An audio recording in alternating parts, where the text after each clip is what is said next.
The top of every mountain is the bottom of another. The top of every mountain is the bottom of another. Run for cover, you discover some will thrive and others suffer. Cause the top of every mountain is the bottom of another. Ooh, don't wait, don't hesitate. Better speak the truth, let it resonate and let it detonate and get blown away till you keep on rising to a higher place. Can't stop, won't stop, don't stop coming till we hit the top. Gotta keep pushing till the day I make it, since they won't give it to me, then I got to take it. The pain today is power tomorrow. Keep on coming, but you'll never catch me running, cause I won't bow down. No matter what they say, I wouldn't do it any other way. Keep on coming, but you'll never catch me running, cause I won't bow down. The top of every mountain is the bottom of another. The top of every mountain is the bottom of another. Not enough, they keep us smothered. Lower class, never the upper. Cause the top of every mountain is the bottom of. And we're back, everybody. Good evening, UN Space Sequel Squadron. This is your War Commander.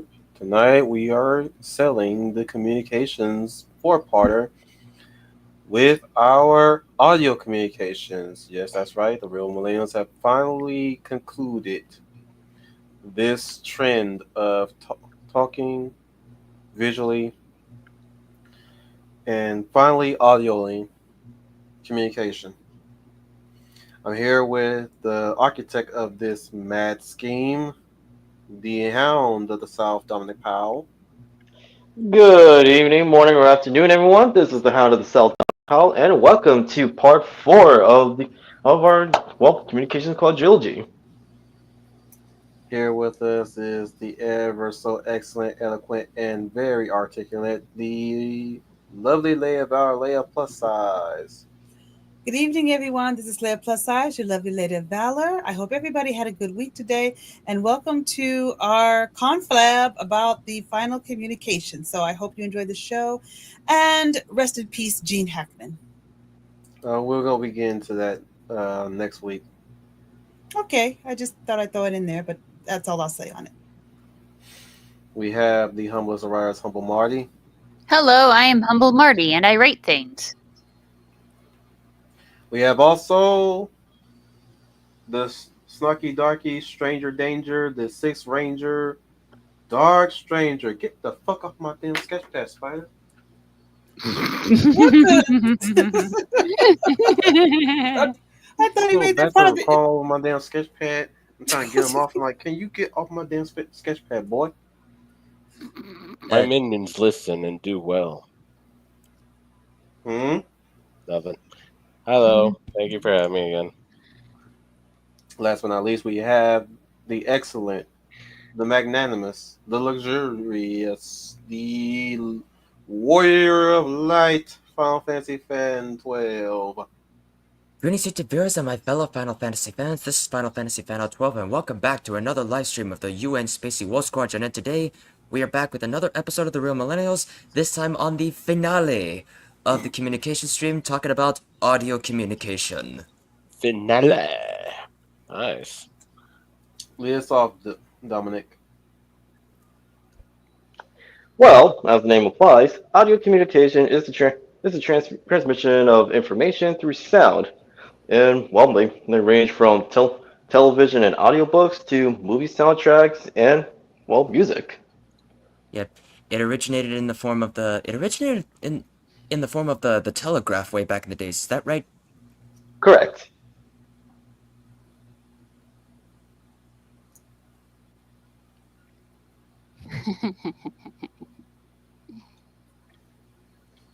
You are correct. Correct.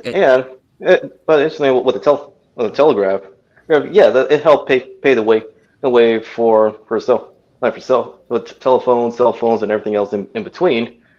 Like, this not only served for audio communication, but also verbal as well. Mm-hmm. And also written, because obviously with the telegraph, like you have to translate what is being sent through it. Yeah, because originally it was in the Morse code back in the days before it now became the telephone eventually. Let's not also forget and whisper sounds from Mm. from days old, where even the most guerrilla of factions back in the days used that kind of communication to signal each other, like bird sounds and like Hmm. And don't or forget the phonograph with its wax cylinder. That's true. exactly. Yes. That Hmm. that actually ended up being in a electric toy at one point. Mm. A nice creepy little robot that would sometimes the inside would break and they decided, you know what, why don't you do sound stuff instead of toys? Yours are creepy as heck. And the Morse code.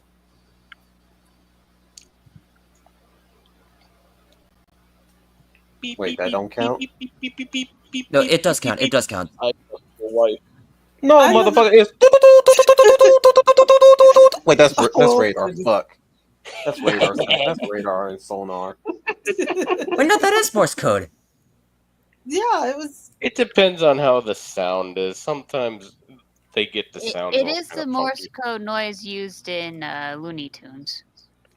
Also, it was also Oh, featured in Camp Lazlo. And don't Mm. forget smoke signal. Hmm. Mhm. Wouldn't that be visual communication though? That'll be visual. Eh. Then again, there's always also there's also our proud beasts that use their audio vernacular to communicate with each other, like lions and Wolves, wolves, monkeys, monkeys, Lions, chimps. tigers, and herbivores. bears. Oh my. Mm-hmm. So we've also have been making a lot of anthropologists have, or zoologists, sorry, zoologists have been making ways of discovering new ways of how animals have communicated with each other over the years of recent times. Um, can't really narrow down which ones I've learned so far because they were brief. YouTube shorts are not a big help No, once you look at them. they're hit or miss. Yeah, but I've been picking up on recent discoveries of late that a lot of animals have shown new ways of communicating with one another, or we're just learning Mhm. some new forms of communication between them, and they've been practicing it for years and it's for decades And actually. decades, for centuries. Hell, just the audio communication in wildlife period it's always been eerily alien. The more it goes on, the more you hear about it, and especially if you're that brave to travel into the environment of said wildlife, and especially if you're brave enough to hear it in the dead of night, you know it's wild what kind of sounds you'll pick up on and wouldn't even know what specific animal is making those noises. Unless it's around a bunch of film crew for Discovery Channel, you hear these weird sounds and you're like, what the fuck is that? And then you hear some guy go, it's a squatch! Oh yes.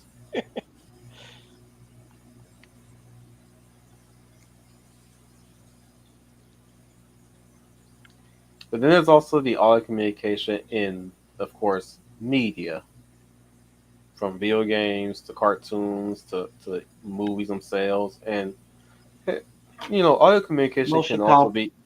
motion comics. But the thing is, uh, ASMR. Well, yeah, yeah, ASMR and even lo-fi for music. well, I was gonna also bring up audio communication when it comes to being written on paper. The way how you have to write write that down to give the reader a sense of visual on what the sound could be, what one can imagine the sound could be. And think about it like this too, guys. You gotta learn that, or at least read that indirectly if you're doing a book adaptation as well to really get that right. Am I right? Mhm. Yep. Unless it's the weird, funky sounds. Like, what does teleportation sound like? I don't fucking know. Nobody's teleported.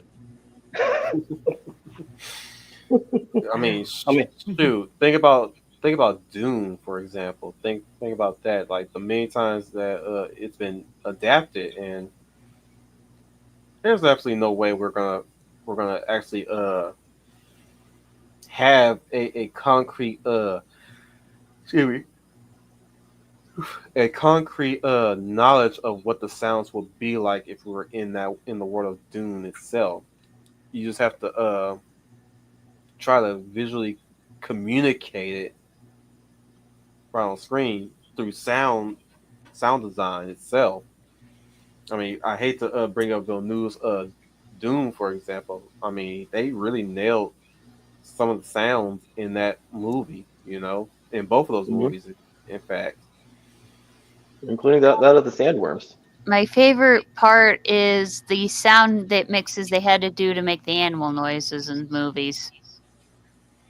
Or even using the Mongolian throat chanting for the Sadakar prayer.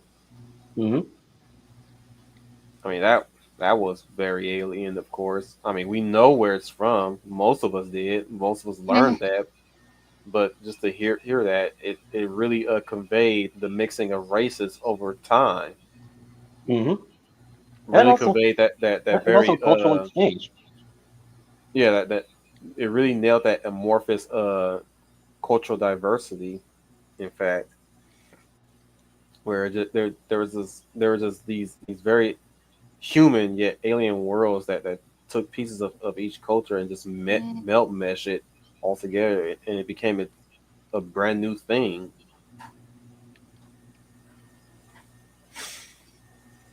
The closest thing I Later, got, Star. yeah. Hey, I gotta go talk later. Okay, see you later. You too, Star. What other examples can y'all do y'all want to list? In the SpongeBob SquarePants episode that was famous for its many curse words, the voice The actors Sailor Mouse cursed for Sailor episode. real. Sailor Mouth. Yes. The Yes, the voice actors cursed for real, and yeah, then they used a sped up kookaburra for a dolphin noise. Cause I remember the interview that Tom King had. Tom King's the voice actor for SpongeBob. That he said they originally had some made up sailor words, made up swear words for the show, but it wasn't working properly as they wanted to. So then the animators for the cartoons, you're like, you know what, just swear doing that. We'll edit those out um once we're done with this, but just swear for now. And now people are wanting the uncensored version as to say where it's at, but nope, there's no way in the right mind that Nickelodeon's ever gonna be doing that at all. No, you'll probably have some hyper focused. You'll probably have some hyper focused fan figuring out and guessing right all the words based on the sentence structure. The hardest one would be when Krabs stubbed his toe. Oh Uh-huh. yeah. And the lip flaps do match the sounds. Yup. And to this day, like, that remains like the most beloved episode of classic SpongeBob. And Hmm. absolutely hilarious too. Oh my god. I've lost my shit when Mr. Krabs just like stubbed his toe on a rock. Yeah, the one I remember was, "We're gonna tell your mom!" Oh man. No, you ain't. What the joke? But I would say like one of the jokes that is hilarious is when Krabs said like there are 13 bad words you should never use. Like Squirt's reply was, "Don't you mean there's only seven? Not if you're a sailor." Which Yep. is it's funny but true because there are actually seven curse words. Yep. 13 if you're a sister.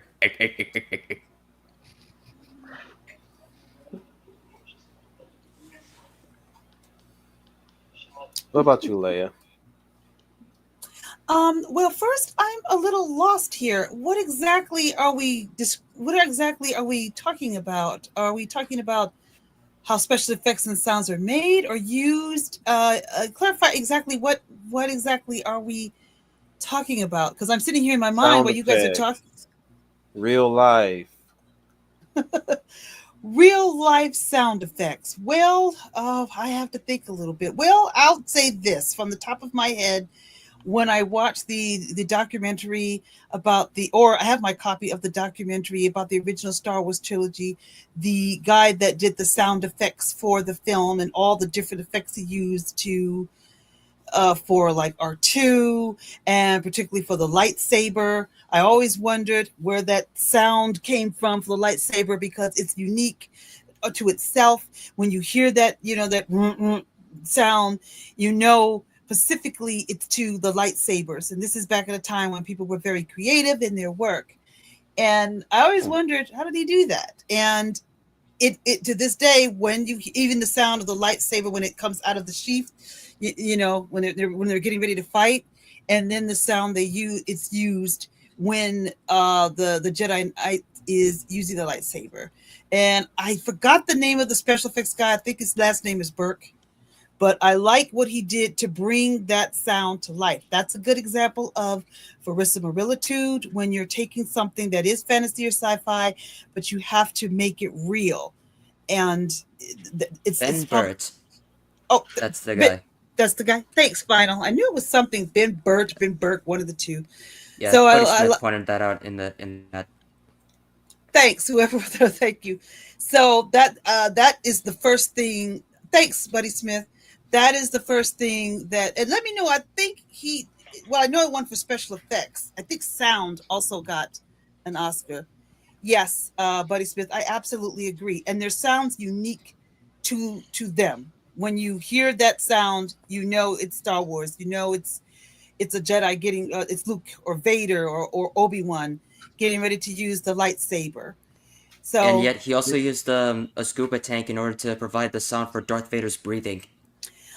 yeah, thanks, Violet. I was just about to bring that up too. Yeah, all the crafty, creative things that he It's funny that did. you bring that up. I actually discovered myself that we've been doing the Darth Vader breathing incorrectly all these years, since decades. Really now. The That trick I didn't to, know. to the trick to really do it authentically is to breathe in, not breathe out. Breathe in first, and then exhale. Oh yeah, he is basically on oxygen. Yep. Yeah, everybody do the when it's actually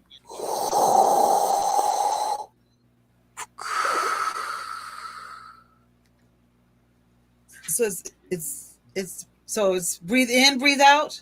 yes 10. Yeah. Okay. Basically, Okay. how it's supposed to sound. Because Really, It's you're supposed his to breathe breath. in. it's Yeah, it's his breathing. I just realized he's basically in the sci-fi version of a super-powered diving suit. Hmm. Mm-hmm. Pretty His much. whole Pretty much. suit's a life support system. Yeah, And- pretty much. Yeah. But And then when they take the mask off, he looks like he's asbestos. but the thing is like fans of old and new and alike. We've all have done it. We've all have Mhm. done it back in the days, right? Yeah. It was always been,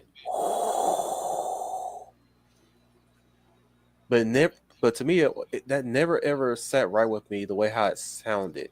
When every time people do it, they always breathe out when it really is.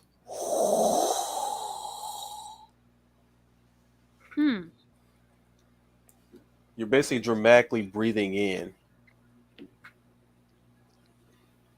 Oh, well, that's a test to back at that time how creative and talented these artists, visual effects artists or sound effects artists are. I think it's becoming a lost art, in my opinion. I won't be negative too long, but I do think it's becoming a lost art. I mean, they're not really hiring very talented people. I know around. I was looking at Jesus, this list of we're on the. such like an Mhm. oral communication. I mean, think Mhm. about it like this: the voice acting when it comes to cartoons and puppeteering. I mean, think of how you have to make your voice visually distinctive, and it's just only your voice. Think about the old voice actors way back when Mhm. they had their designated character, but when they have too many voice actors, the voice actor had to voice a grunt or a side character or an unknown character. Or like the Hmm. last unicorn where they actually had to make the sound effects for the sword swishing. Mm-hmm.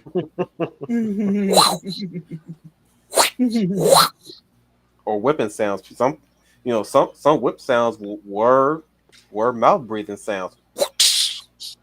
Yep. Or they hired one guy to play all the animals, like the guy who played Appa and little flying monkey friend from Avatar: Last Airbender. Momo. Momo, yeah. I think that was Doug Jones. Mm-hmm. Doug Jones, and even Fred Taskor, who you all recognize as as the voice of the Incredible Hulk. Oh, he also I'm did the Trevor voice fucking of Belmont, and I run for no man. he also did the voice for Hit Monkey. It's one thing with voice acting that the actor who played the Heavy and the Demo Man from Team Fortress 2, that the biggest trick that you gotta do for voice acting is note from the character you're playing or that you're gonna voice. Note from the way they look, the way they move, that kind of thing. Like if someone's gonna look big, you're gonna have to talk big because well he is big. And also notice on how he moves as well. Lung power! Who decided to mimic my voice? I decide who voices Escanor.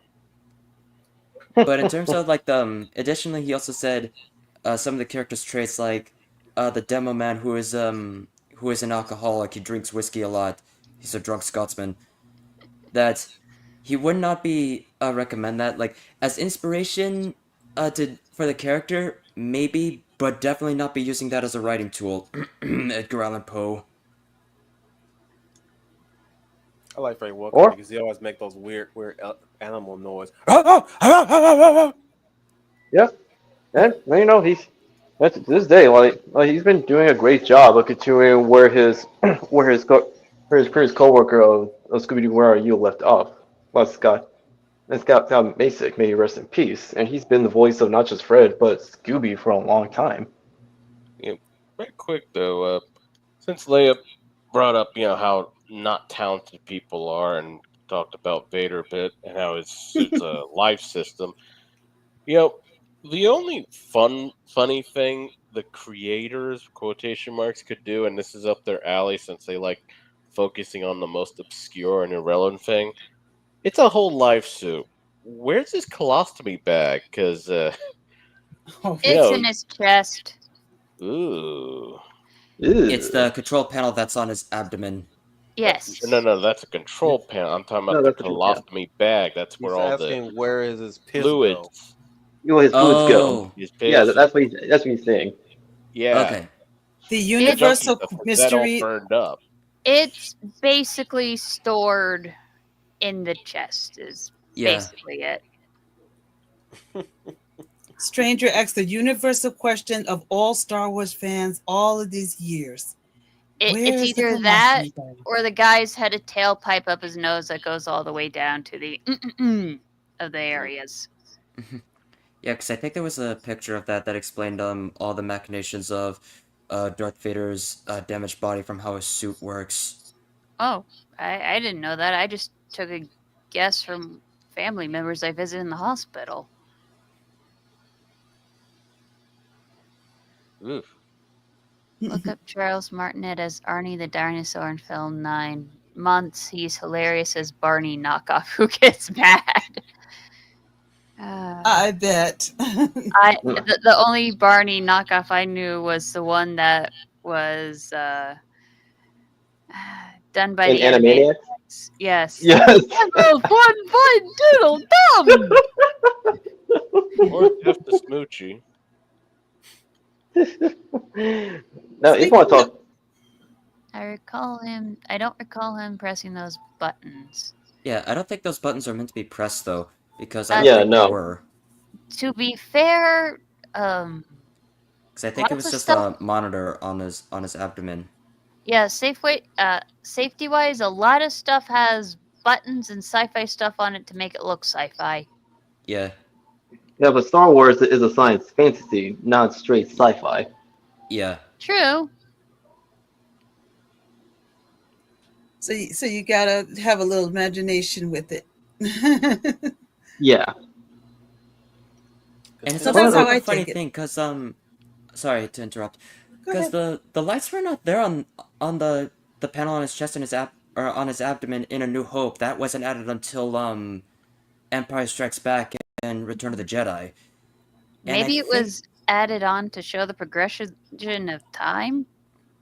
well, pretty much, yeah. Gee, just think about it. When Palpatine, just fried him with all that lightning and everything was all getting singed. That bag must have bursted, so Luke had to carry his dad and all that smell yep, yeah. Uh, to the hangar. Ooh. Like, whew. well, since we talked about colostomy bags, let's go with communication. Well, let's Yeah, go. Well, especially like how the sounds are depicted and like visually through sequential arts or even like in games or TV. I mean, it's Elliot. like for with manga like comic books, and even graphic novels. I was Elliot, like do like you writers remember and how they artists like they said use. I try not to? Elliot, they were smarter than birds. They were smarter than whales. They were smarter than Homo sapiens. Onomatopoeia. As I was getting to that before our fearless leader here was interrupting me.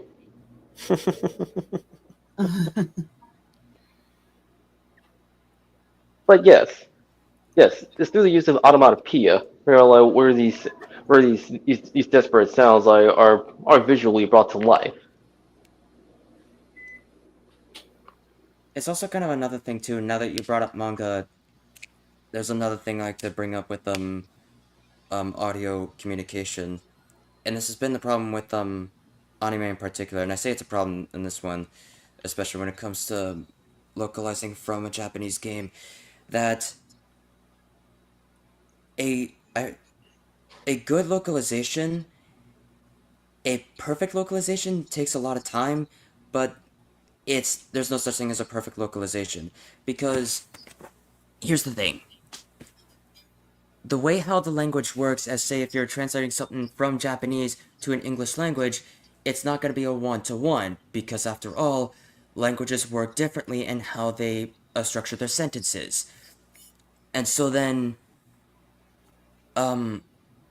with the English release, if it's going to be localized, it has to be something of a similar experience in comparison to the Japanese version from what someone is saying.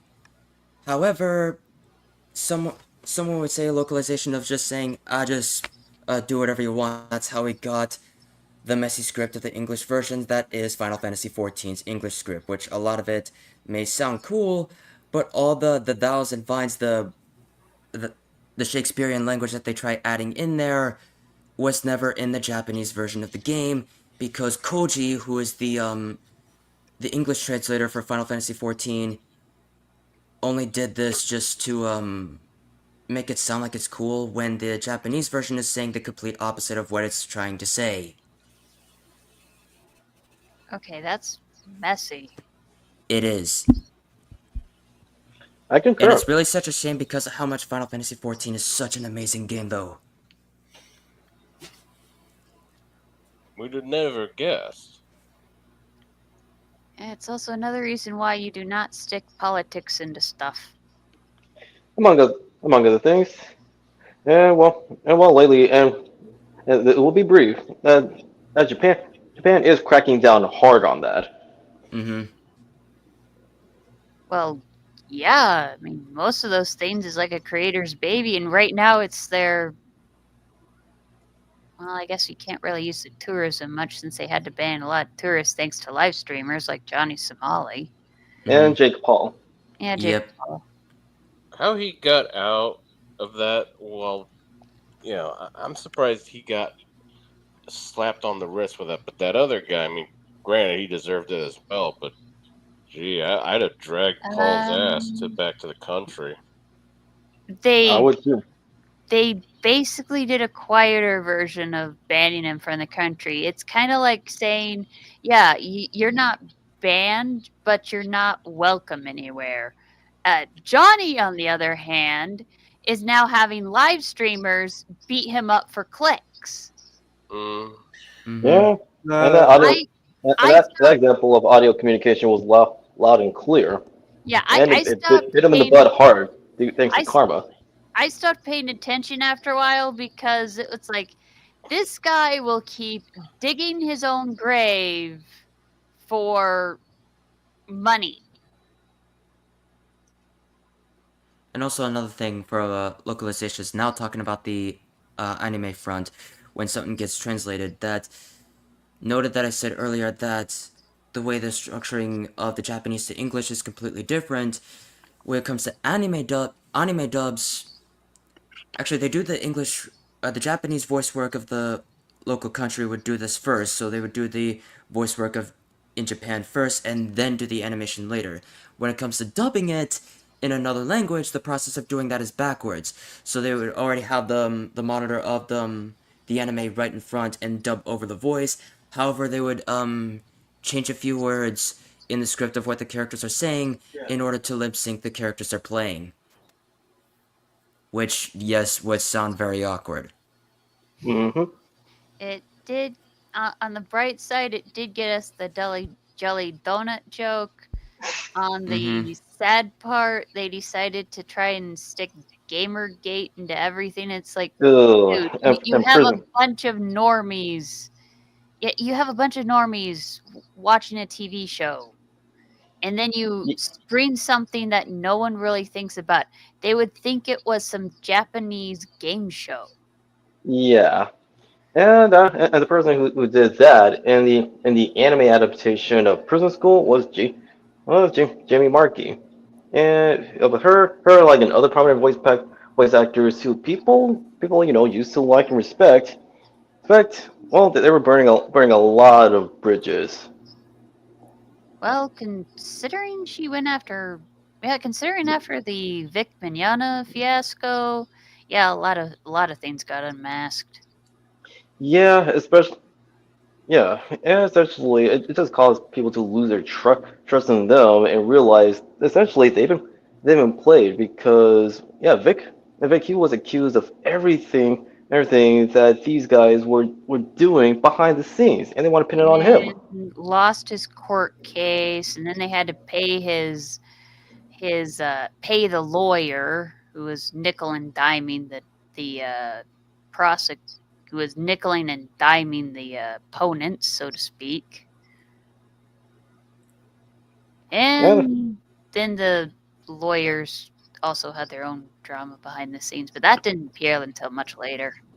yeah, and nowadays, like with the advancement of AI, essentially the Japanese are doing like everything like in house. House besides like the translating the material before releasing it internationally, but they're also going to utilize AI to essentially have their voice actors like essentially translate their lines and translate it to a point where essentially they're speaking English. And I don't That's like not I don't, concerning. Text to speech. yeah, text to speech, and if you ask me, I mean, like people are still looking forward to how Goku's like VA will sound like in English because she's been voicing him for decades, Mm. and she has yet to lose a beat. Mm. I Yeah, she I'm was recently on Boon Boomjer. That was last year's Super Sentai season. She did the voice work of the changer for the team, and one of the robots. I forgot who it was. And yeah, she has not aged. She did not miss a beat with that. Now, I'll talk about dubs. Not dubs that the Japanese like. Look at the dubbing for Kyato Ninden Tayende, aka Samurai Pizza Cats. Mm.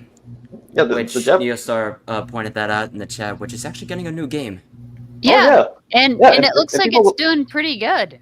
Mm-hmm. Yeah, yeah, and people are genuinely excited about it, including those like who have not watched like the original watch source material or Samurai Pizza Cats, but once the new game is eventually released, only the people are gonna take their time and watch both of them.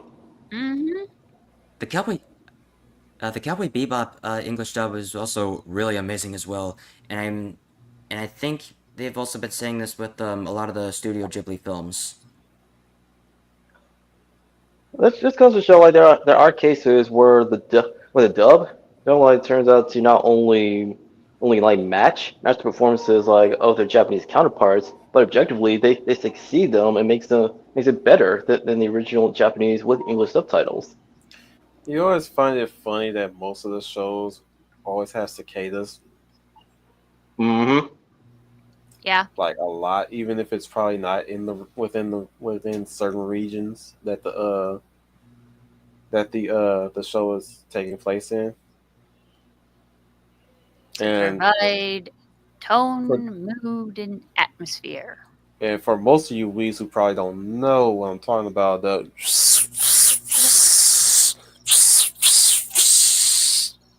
I know. you don't know, Leia. You don't watch anime all the time.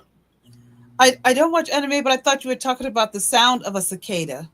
The sound a cicada makes. Is Well, that what you're talking about? but it's a very Mm, stock sound that they use. Yeah, Okay. Okay. All right. Yeah, it's So true. if I'm, you I'm not ever up on anime, but if you were continue. deep into it, especially some of the '90s and uh early '90s anime, they use that stock sound a lot. Especially like that one series where they're in a time loop and they're always going psycho and murdering each other. I think it was called like Higurashi. Yeah, Yeah, Higurashi when they cry. Yeah. fucking Higurashi, man. Oh, that self knife head jab still gets me. Whew, that is still brutal. I kind of squinched at the ripping of the nails. Ooh, yeah. Mhm. I have not watched that show in its entirety, or I haven't even tasted it. But I just remember that one scene where homegirl just have that knife up against the wall, and she just knocking at it like she's knocking her head against the knife blade on the While the other wood. Hmm. girl's looking and then starts laughing manically. Yeah. Yeah, the craziest part is the one that goes the most nuts is the one who is self-aware. She's living in a time loop. The kid priestess girl. Yeah. The Miko. Oh Yeah. my god! And every single time when bones are introduced, especially when it comes to breaking of bones, especially in maybe modern anime or anime of late 2000s, they always make the bone cracking sounds like they're fart noises.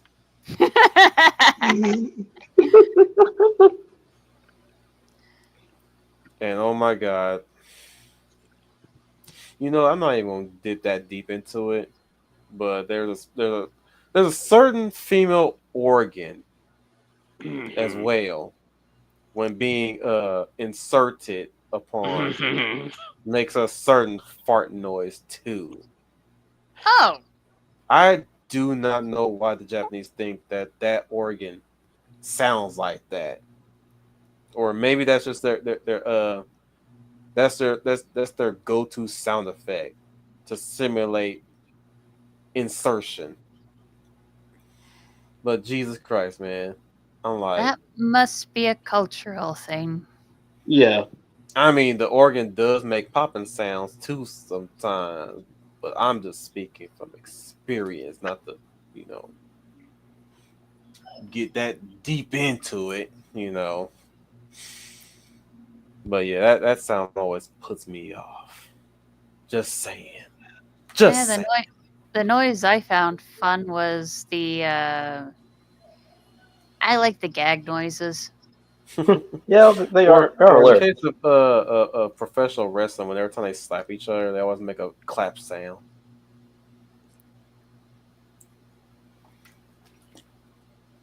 That always made me laugh, especially when the Big Show does his slap punches. He always make it he always make it clap. Yeah, surprisingly, and I know this is an audiovisual thing, when they try to censor the violent bits, and this is like any for me, when you try to censor the violent bits and you only leave the sound in, you can actually make things sound worse because the audience can imagine what's much worse than what the writer put in. Yep. Oh god, I cringe when I last heard a character's ankle snap. Ah, God. Sound like a wet Yeah, fart. that always seems to be the snap crackle pop. Of course, it's a lot worse. It goes more on the visual cue, but how certain people, instead of the red, they give it a white, and you got Oh, it just looks very suggestive. Then the memes. I loved the memes from At them. least The with Tokyo Blue Ghoul, Gender, man. at least with Blue Gender, they make the bones sound like twig snapping, which does happen on occasion. I look, I have never had my bones broken before, and God forbid that ever happens. But I'm pretty sure I've heard bones snap on a few occasions in certain you know things that were caught on camera, right? And Crunch. I've heard a bone fracture or two sound like wood being snapped. But like I said, Blue Gender at least got that right. Crunching of bone is kind of like how could I actually put it? It's not like the snap crackle pop you'd get from when your bat goes out. It's basically like taking a bunch of those bramble nuts and just rub and rustling them together. Correct. But I man, Blue mean, Gender Because made me it's yeah. man. Blue Gender make me all queasy inside when every time the bones snap. They got the sound design good on that one with the viscera. it's. I mean, I've never had mine broken, but I've heard people who had theirs, and they talk about like, because it's in the meat and all that. It's not like what you'd hear when you get a big thick chicken bone and just break it, where you hear like, it's you kind of muffle. You hear the It's Yeah. a squishy crunch. yeah, it's like a squishy pop or crunch that just sounds weird, and often you wouldn't really notice it over the pain until you see it or Hmm. really Until you feel it. actually Very feel it, very yeah. unpleasant. When the adrenaline goes away and your body decides to do an SOS check. Mm, Mhm. Hello, things I never felt before. let's I'm not be guessing friends. Humble is speaking from experience. Well, I got to learn a lot in karate class. Mm.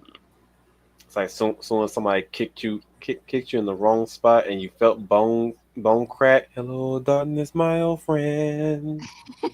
Oh my goodness. No, the last time I actually had something like that, it was high school. We did the exercise where you're going along on those little scooters. I decided to try and jump on one of them, sailing just like you see on TV. And I found out when a girl gets hit in the nutcracker section, it hurts there too. And then when I was cleaning out the medical wing at a local college for work study, they have these uncensored anatomy charts. It's just a whole bunch of nerves right at the joints. Mm. And Whew. especially where you do the splits. Hmm. Ooh. This is why you stretch first. Mm-hmm.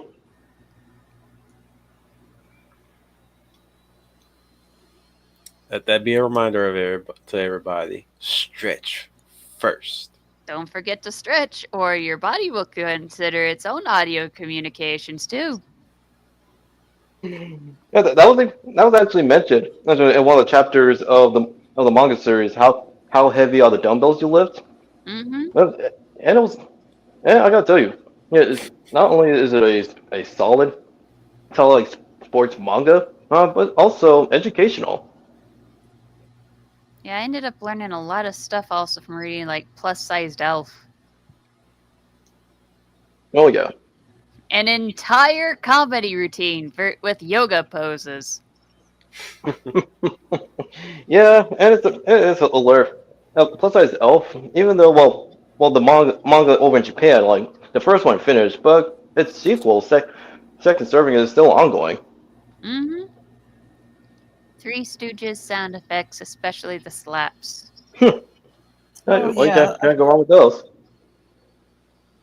Well, And if they you help give the effect for the laugh. I one think about, since you bring it up, slapstick. I think about the sound. I don't know if you guys have touched on this already, but I think about the sound effects used when I'm watching a Bugs Bunny cartoon, from uh, coyote falling off of a cliff to the splat. Yeah, yeah. To yeah, to the meet me to one sound effect I was liked was from Pulp Fiction when Bruce Willis slices the gut with the katana.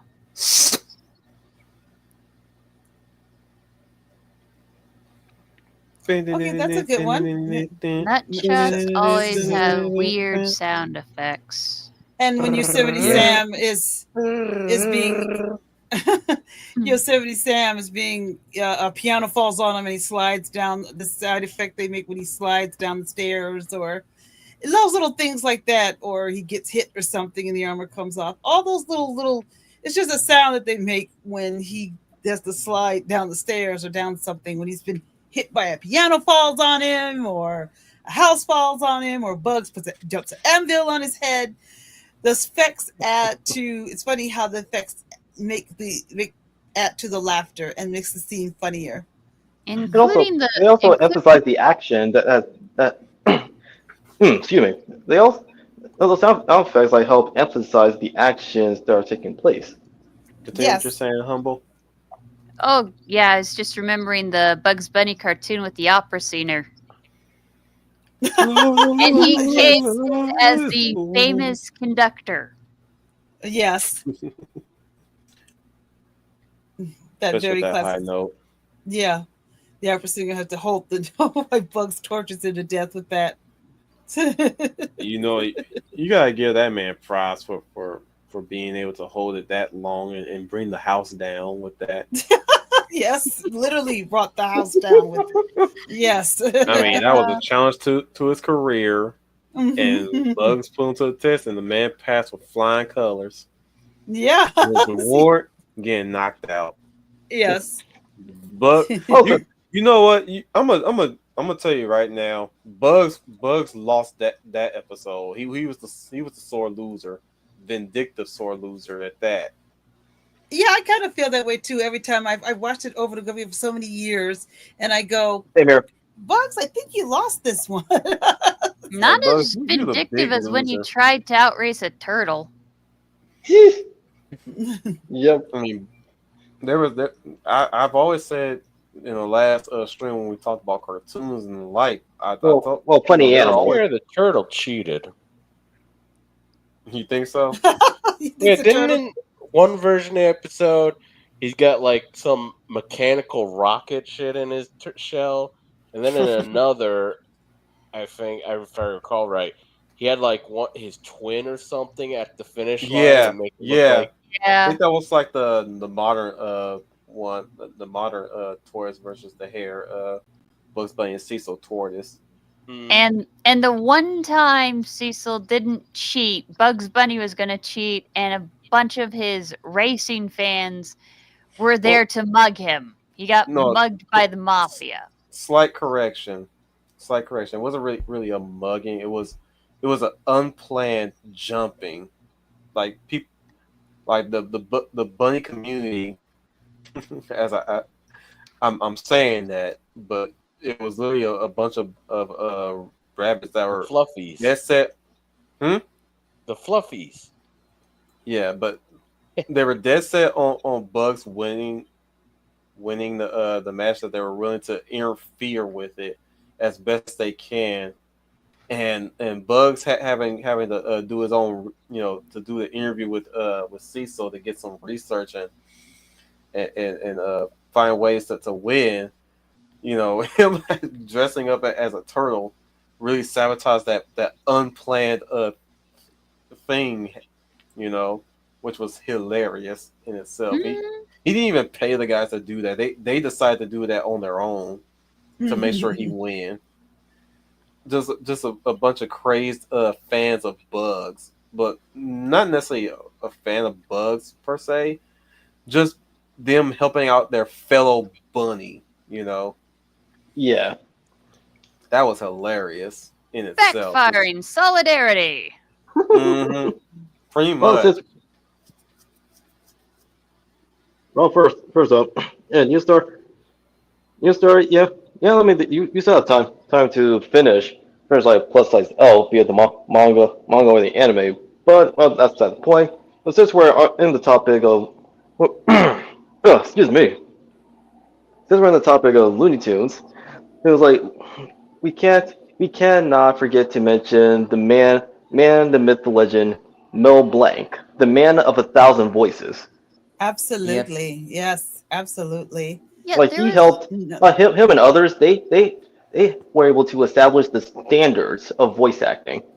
there was one skit. I know it's sent out there somewhere, probably on the internet. I'd seen it on TV where Mel Blanc played a voice actor on a talent agency for one of their Looney Tunes shorts. He did 999 voices, and he's like, I still keep forgetting one. I'm surprised his vocal cords didn't give out from the however many times he's been screaming in the recording booth. Yeah, especially as Yosemite Sam. Uh-huh. That's the Oh power of He yeah. goes hot those are tea and too. lots of Yes. lemon drops. hmm Hmm. And I kid you not, for years I did not even know that he was actually the original voice for Penelope Cat. I thought that was a woman voicing her. Oh, I'm not familiar with Penelope Cat. Maybe if I heard Pepe it. Le Pepe He, Pew's girlfriend. Pepe Le Pew's love interest. oh, Yeah, his oh, girlfriend. oh, he did. Oh, okay. Didn't know that either. Yeah. Oh, Penelope Cat. I don't familiar with that one. Yeah, but because he's done not only Looney Tunes, his voice work has been used in other cartoons. He's done some Tom and Jerry cartoons. For those of hmm you that remember, he was Tweaky from Buck Rogers. So he's done other. His voice has been used in other ways. It was just he's so good at disguising it. We just don't recognize that it is him that's done these other characters outside of Looney Tunes. And see, that's a skill I never had. When I went into voiceover, it's just my home voice, but I never could master disguising my voice in many different ways as Mel Blanc could do. And each character was distinctive and different. It's him, but it's you just forget he was so good at it. You just forget that he's done all these different characters. Oh yeah, it would remind me of another voice actor like Charlie Adler. Like when I learned again years later between like middle school and high school that he was actually the voice of Cow and Chicken because because again much like with Penelope I thought Cow was being voiced by a woman and not a dude. Oh, the cow and chicken were both voiced by the same guy. Well, three. 3. Let's not forget Red. Yes. And he was having the time of his life. Oh yeah. It was raining. Basically having a three-way rivalry Humble, with you're growing himself. static. Yeah, Oh, you've got sorry. Oh, I was walking around.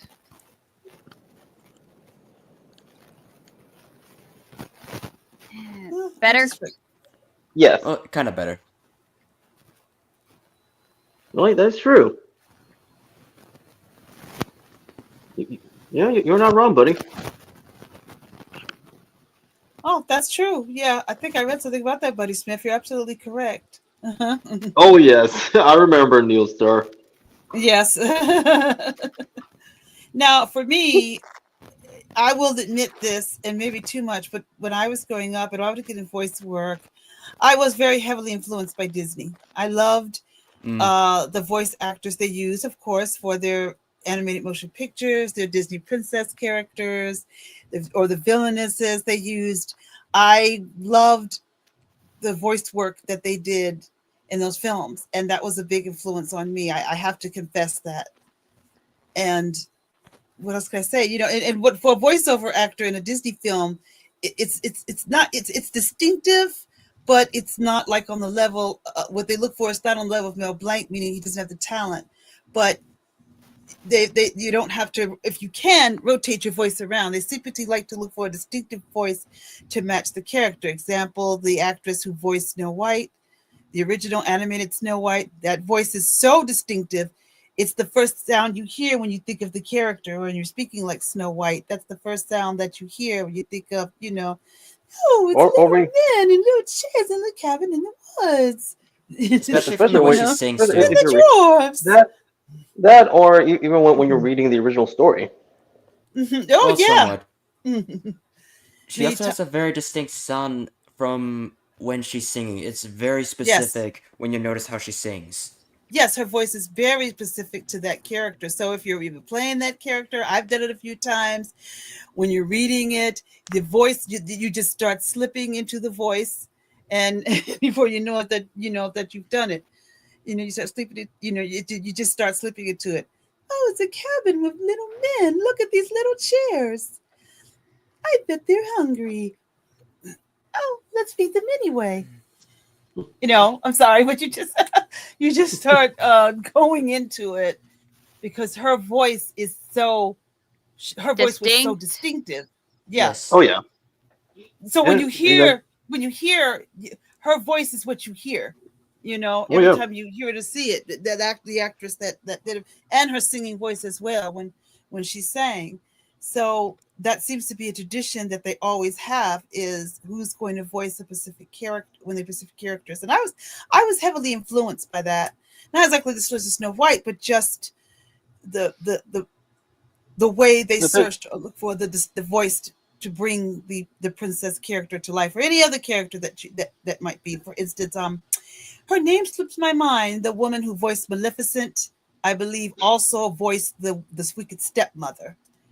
And the yes. woman, Yeah. she has a very distinctive voice, and you just can't help it. It is just an evil sounding voice. And the voice actress they chose to play, I think they're two. I don't know if they were the same women, but I know the one they got to play when the Wicked Queen becomes the old hag, an actress that they used several times, and she was very good at doing a wicked cackle. That's why she got the voice of playing the Wicked Queen when the Wicked Queen becomes the evil hag. So they've these distinctive actors. But yeah, I think the actress that she did a lot of voice work for Disney, but mostly the villains. She played the bad guys a lot because she just had this voice that just sounds evil. Because she was the Wicked Stepmother, and she was Maleficent in animated Sleeping Beauty. Lucille Laverne. Yeah, thank you. I couldn't think of her name, but yeah. Welcome. Well, anything to add, Dark? I better. But Go I with was that always now. Anything to add? Oh yeah, great movie. Remake coming out later this month's gonna suck. No, I we know. don't Yes. talk about it. Yes, we don't talk. It's just there. Even though you're Yeah. right, Dark Stranger, it's The going to the less suck we big mention time. that, the better. Because Yeah. okay, I liked going off topic on this one. I like to share a piece of advice, and I also like to give this to you, Leia, because I know I hate to say this to you, but it doesn't dwell too much on the negative. Critical thinking's healthy, yes, but life's too short to be complaining about some of the stuff that you. Yeah, life's too short to be complaining about the art that you don't like. Okay, this is something that I've learned recently from Young Ripa from his video about the American indie creators. That you can have opinions. You can certainly have opinions to the stuff that you like or don't like, and you're always have the and bleh, and you do have those rights. However, if you're going to be creating some of the stuff, actually create the stuff. Do it yourself. If you want the story that you want, do it yourself. Life's too short to be um complaining about all this stuff. I That don't disagree. is, I'm sorry, Hum. I didn't mean to interrupt you. I was gonna Go ahead. agree as well. I was gonna agree as well, considering the fact that Rachel Ziegler already showed how what happens when you focus on the negative too much. Because her audio communication was so bad, even Disney had to tell her to shut up for a minute. But Very you're about true. to say, Leia? I agree with you 100%. I don't think you're wrong at all. For instance, I'm not dwelling on the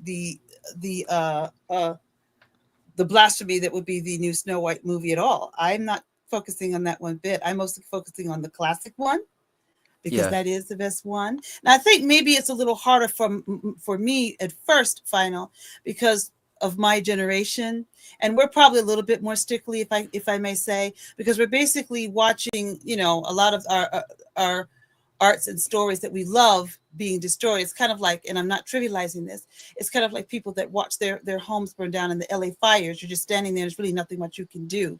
So we're probably more harder on it than maybe another generation. But I also agree with you that life is too short to dwell on any category of media that you think that is negative, which I've chosen not to do.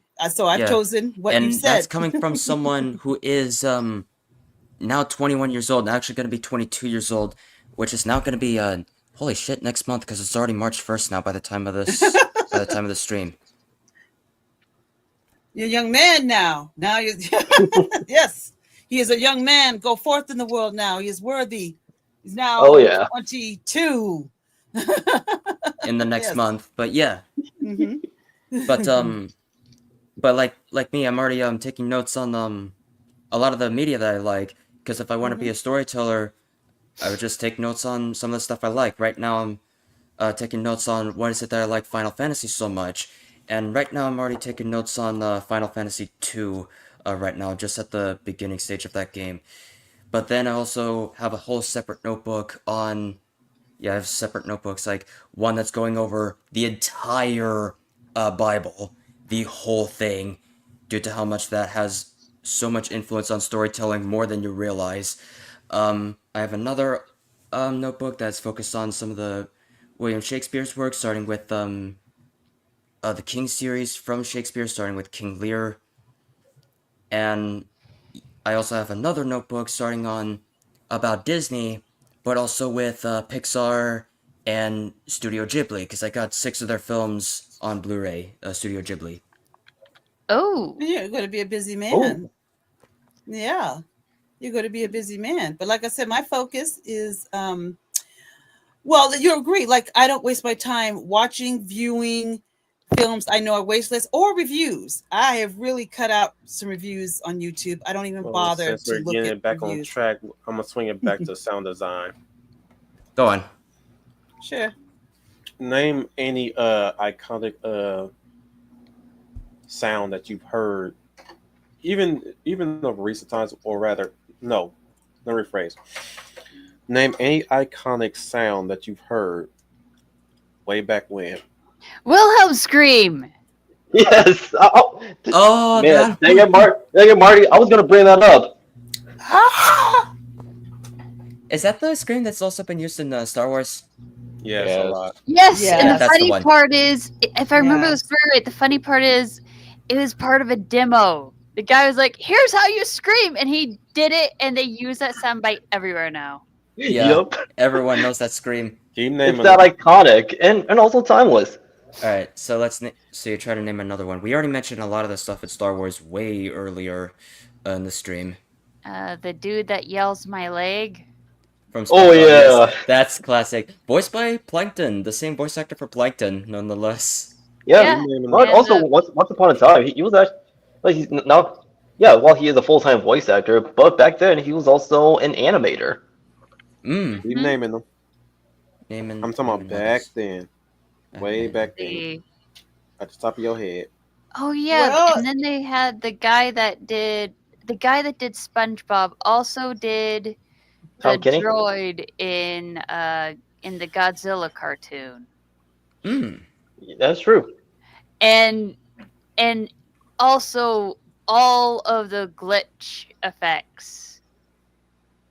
I think Dart knows where I'm going with this, Yeah. but keep going. Name one. Name some more. There's no specific number. Keep naming them. Let's see. There was "Turn out those lights" Oh, from Mel Blanc. from Mel Uh-huh. Blanc. Yes. But well, I'm talking about sound effects though, or Oh. Sound effects. Tom not and Jerry saying. scream. Well, Yeah, like you got your Wilhelm scream, you got like the TIE fighter sound when it's or The grossest one I could think of is the Velociraptor. Most of the dinosaur sounds were tortoises mating, Mm. oh, I was or going to say, the squeak that they had for the tortoise off of Peppa Pig. And I ended up asking Les, goes, "Why do they do that scream?" And it's because they're horny. Oh. So one of the and this is probably going to be disproven or proven sometime later, but basically one of the noises in Peppa Pig is basically a horny tortoise. yep. well, that's inspiring. Well, I was thinking the scream Tom makes in Tom and Jerry when something falls on his foot. Or Oh. anywhere else. Or anywhere else. The actor that had to record that, I think that they named the guy that did that scream, and they used it every time Tom got hurt. Yes. Now let me It's ask you distinctive. this: how many times have you heard an iconic sound in other media outside of the media that it came from? a lot I of lost count. sci-fi did the Star Trek sliding doors. You hear that, Yep. Mm. and then you hear that just about every even old animes. You hear that. Mm-hmm. Mm. You all are very young. You probably don't remember. So I'm dating myself, but the sound of the bionic man and woman when they are using their bionic powers, and yeah, and I've Oh used yeah, it. no, Yeah. I remember. I remember that. Yes. Yeah, I remember that. Yeah. Yes, I have heard it used in other mediums. And It was even I've it was used even that. used again. It was actually well that sound effect was actually used again like in Duck Dodgers. Yes, I've heard that sound in many cartoons. I Yeah. call it the Yeah, so bionic like I was like back then I was pleasantly surprised. Surprised but also humbled that Duck Dodgers was doing a little homage to the Bionic Man and I, woman. I I remember remember more of Bionic Man, but Transformers sound ended up in My Little Pony the movie. what the transforming sound or Yes, the transforming sound. They had Pinkie Pie do it because she had the excuse of breaking the fourth wall. Yes. For being a cartoon in herself. Well, she's basically the Deadpool of the Generation 4 MLP. Mm-hmm. Another favorite or like sound design and effect of mine would have to be be the transformation sequence sequence for Magical Girls. Yeah, and that's it. We're since gonna you narrow it brought up down. Now, Transformers, one great Sailor sound Moon. effect The Predator Clicking by Ooh, Peter Cullen, yes. also known as Optimus Prime. The same voice actor. Mm. Nice.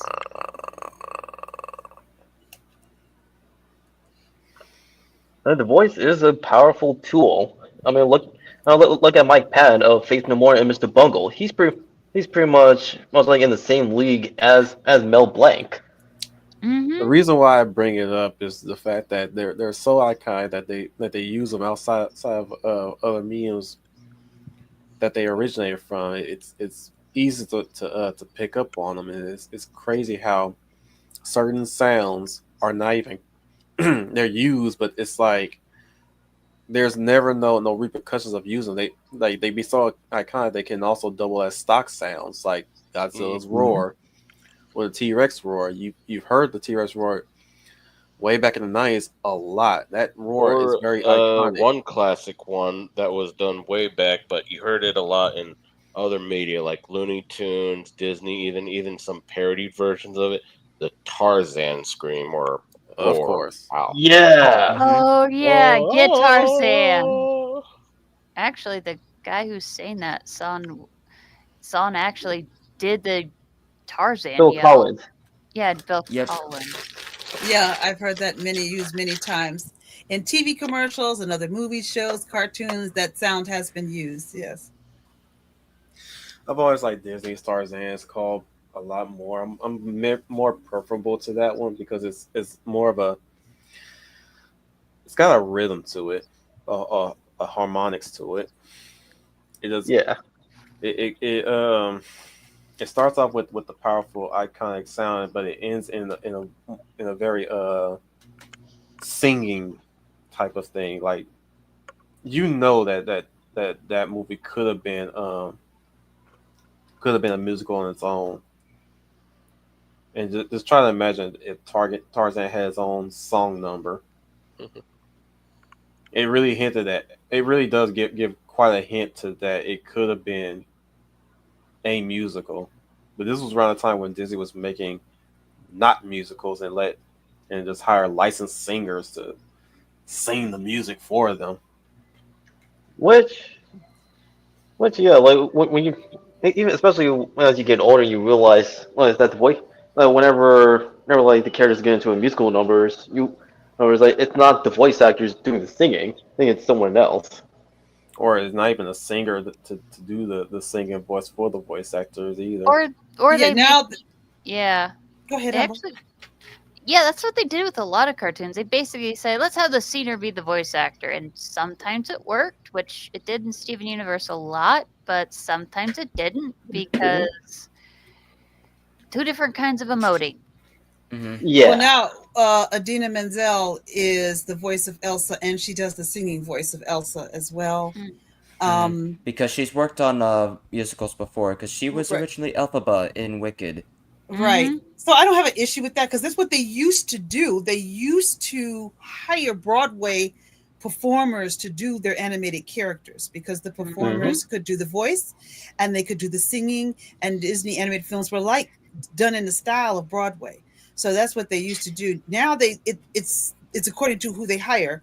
Yeah. For Pocahontas, they had Irene Bedard be the voice, but then they hired a Broadway singer to do her singing voice. So Mhm.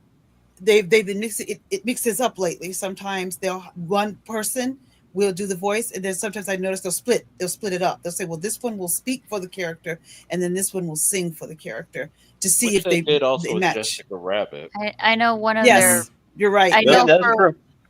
I know for one of their last for one of Disney's last 2D animated features, they had to use several different yodelers to do the yodeling for the villain character. Oh yeah, Alameda Slim for Home on the Range. Yes.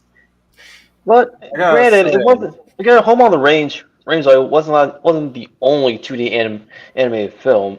That's Princess and the Frog. True. you got you gotta admit, Cameron Diaz was really good at lip syncing. Mm-hmm. See what? Yeah. See, for years I actually thought like that was her singing like in the mask. Like it was good until I realized, wait, she didn't actually sing. Mm-mm. That was the Just director's wife. and she just lip synced to it. Like Love. Same Ooh, with baby, am Spielberg's I good wife for in Temple of the you? Doom. That is Hmm? true. She didn't sing; she just lip synced. Yeah. Yep, she did. And you're Yeah, also two right about iconic beauties that came from Why Don't You Do Good you're right. Like a Good Man Should? Yeah, To yeah. But baby, I'm good for you. It's like, Yeah, you had mm, And of course, like mm, mm, mm, and of course, like well, another example is with Esmeralda from Hunchback of Notre Dame. Demi mm. Moore, more like she voiced the character. However, when it comes to the singing part, it was done by Heidi Mollenhauer. Man, right. fuck I was that I was trying song. yeah, I was trying to think of I was trying to think what other characters were voiced by two people. And I forgot about I'm sorry, I could Esmeralda never was two stand people. God Bless the Outsider. You never liked that song? Fuck that song. Okay. That song was a filler fucking song if I ever knew it. It wasn't. It wasn't even really tied to her character. Period. Not Yeah, really. no, Was this is this from the interesting. Hunchback of Notre Dame? Yep. Yes, It's really. like It just she needed a bit. go ahead. If they wanted her to sing, they should have gave her a better song. She ain't no way And, in hell she's praying for everybody else to be different and all that. Nah, she's a lady But that let's face it, that song wasn't really the highlight. The highlight was Tony J. In yeah. yeah, fire, black Yes. Oh my fire. god. Like God, that was and beautiful. one he is like one of many like back then who was classically trained in Broadway. And come on, like his voice is very recognizable because he is well, sorry, he was a bass baritone. Yeah. Creator Maria, you know I am a And righteous Tom Ho- man. and Tom My Holtz like virtue, I am justly proud. That is a and showstopper. Yes. yeah, Mm-hmm. but Tom Holt, but Tony J is not the only one who's a showstopper. But Tom Holtz, like Quasimodo's voice actor, like he did the voice and sing for him. Yes. Hmm. He's Broadway. He's classically Broadway trained too. Yeah, He Is was and he? also Yeah. fine, Paul but he also still Paul, just Paul couldn't remember his Kendall who song. voiced Clopin, and him like he is he's a great singer, especially for a tenor. What'd you say, Dark? What were you trying to say? Oh, I'm saying, yeah, he's a good singer. He did his role great. It's just still nothing really compared to Jay in that film. He just stole it with that in the singing realm. That is true. Yep. But Fire, and the talk visuals. fire. Now It's like when you hear Gypsy, it's your turn. God, I'm blanking on his name, in Fern Gully when Oh, Hank Tim Hensman Curry, comes out. Yeah, when Tim Tim Yes. Curry, Curry comes out and he sings that song, it's like Toxic Love. It'll drive acid No, with him, rain but him like pouring he's a down high rate. like He's a baritone with a high rate rain. with a high range, which you would think he's a tenor, but he's not. He's just a baritone with a high range. Don't get stronger by Oh, the way my I favorite look. comments of that Don't judge song a book was by its they were asking, "Why am I so cover. turned on by this?" I'm just a now, sweet now transvestite. I was actually surprised for like when What are you talking about? It's Rocky I Horror was Picture surprised Show is when what Wolf is singing. That's the one of yeah original. Frankenfurter's yeah songs. the original yeah Oh, okay. sweet Tim Curry transvestite was the head of that. He played Dr. Frankenfurter. Stole Yeah. yeah. every scene that he was in. My Now man, I Curry. now I was surprised. I was like hearing like Jason Alexander sing in Hunchback, and he's not bad. No, he's not bad either. He's been on Broadway as well. He was trained in musical theater.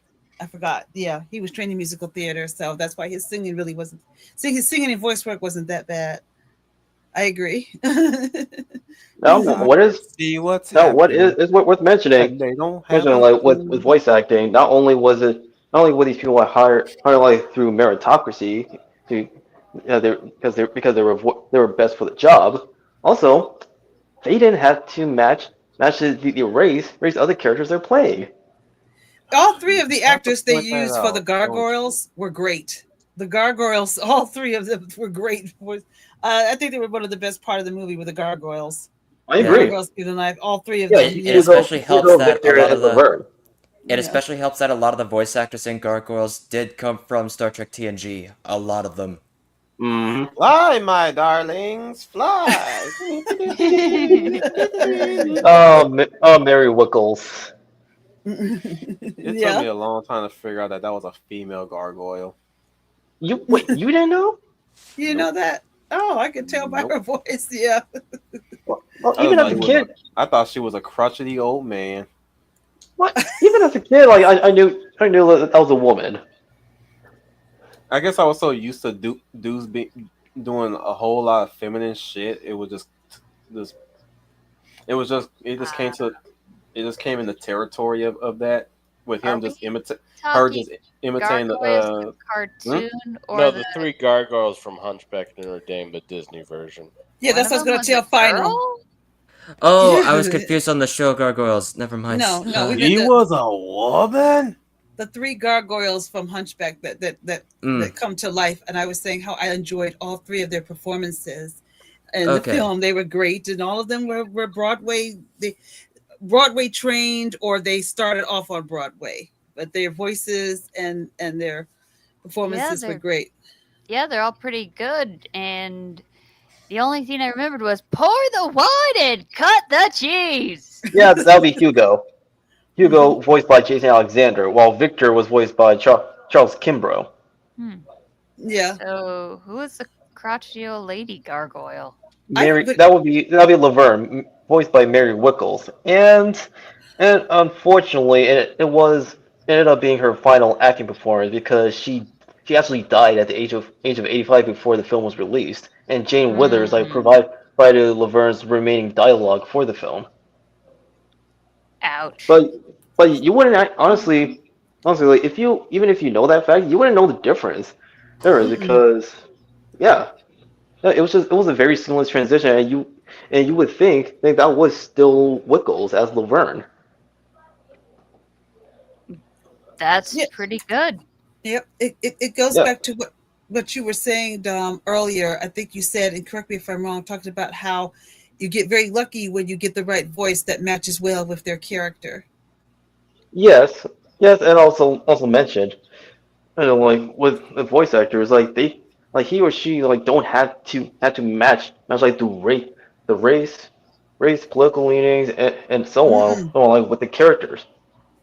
No. Yeah, Mm-mm. it's a mute point just to point that out at this point, Dom, because we're kind of stuck for a while on that nonsense until it sort itself out. Hopefully, Which nonsense. the fact that people are hiring them based on skin color or the race Right. Oh, just to, just to yeah, match the character. that's been kind of stupid. Yeah, it also cost one guy most of his jobs. Yeah, there were some actors Hmm. that got fired stupidly because their race didn't match up to the character they were Oh, playing. That was I it awful. runs I both was ways too. remembering Pro ZD, and he was he has he's a phenomenal voice actor, has a lot of range, and his range of job prospects shrunk because he supported the voice actor should look like the character thing. And it It goes backfired both on ways him too. spectacularly. It also goes both ways too. The actor in question will have to probably wait for like I wouldn't know what the casting would be like, but I'm pretty sure it's pretty wild. But think about it like this: an actor of ethnicity, think about it like this: gotta wait for if they have to wait for an opening to voice a character of ethnicity, right? Think of that long ass line to get It's that gonna be role. like that one Mm-hmm. story about the emperor who had those three prospects of smart, business oriented, and something else meritocracy wise, and he just decided to go for the one with the biggest tits. No, that's actually no that's actually kind of natural. No, I'm talking Eh, about. Hmm. I'm talking about mostly like if they have an opening for a character of ethnicity, right? Think about it like this: you don't know what that ethnicity is, or what it is on the menu, or what is in that menu, right? For all you know, it could be an Indian character oh gosh. or a Native American character, and you're the only black actor that just showed up, and they haven't picked up no prospects that matches that character. You're waiting in that line, and then you get the boot No, because you're not that race. they might do something even worse. Say, "Oh wait, you're the black guy. You get to play the orc." And the guy would be Also, like, "Gee, thanks," or it's like, "Oh wait, you're hot. You get to play the hot chick."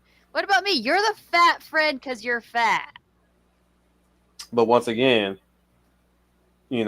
that role is a dime a dozen. That's all already waiting there. But again, imagine if that character was not exactly what you're matching, right?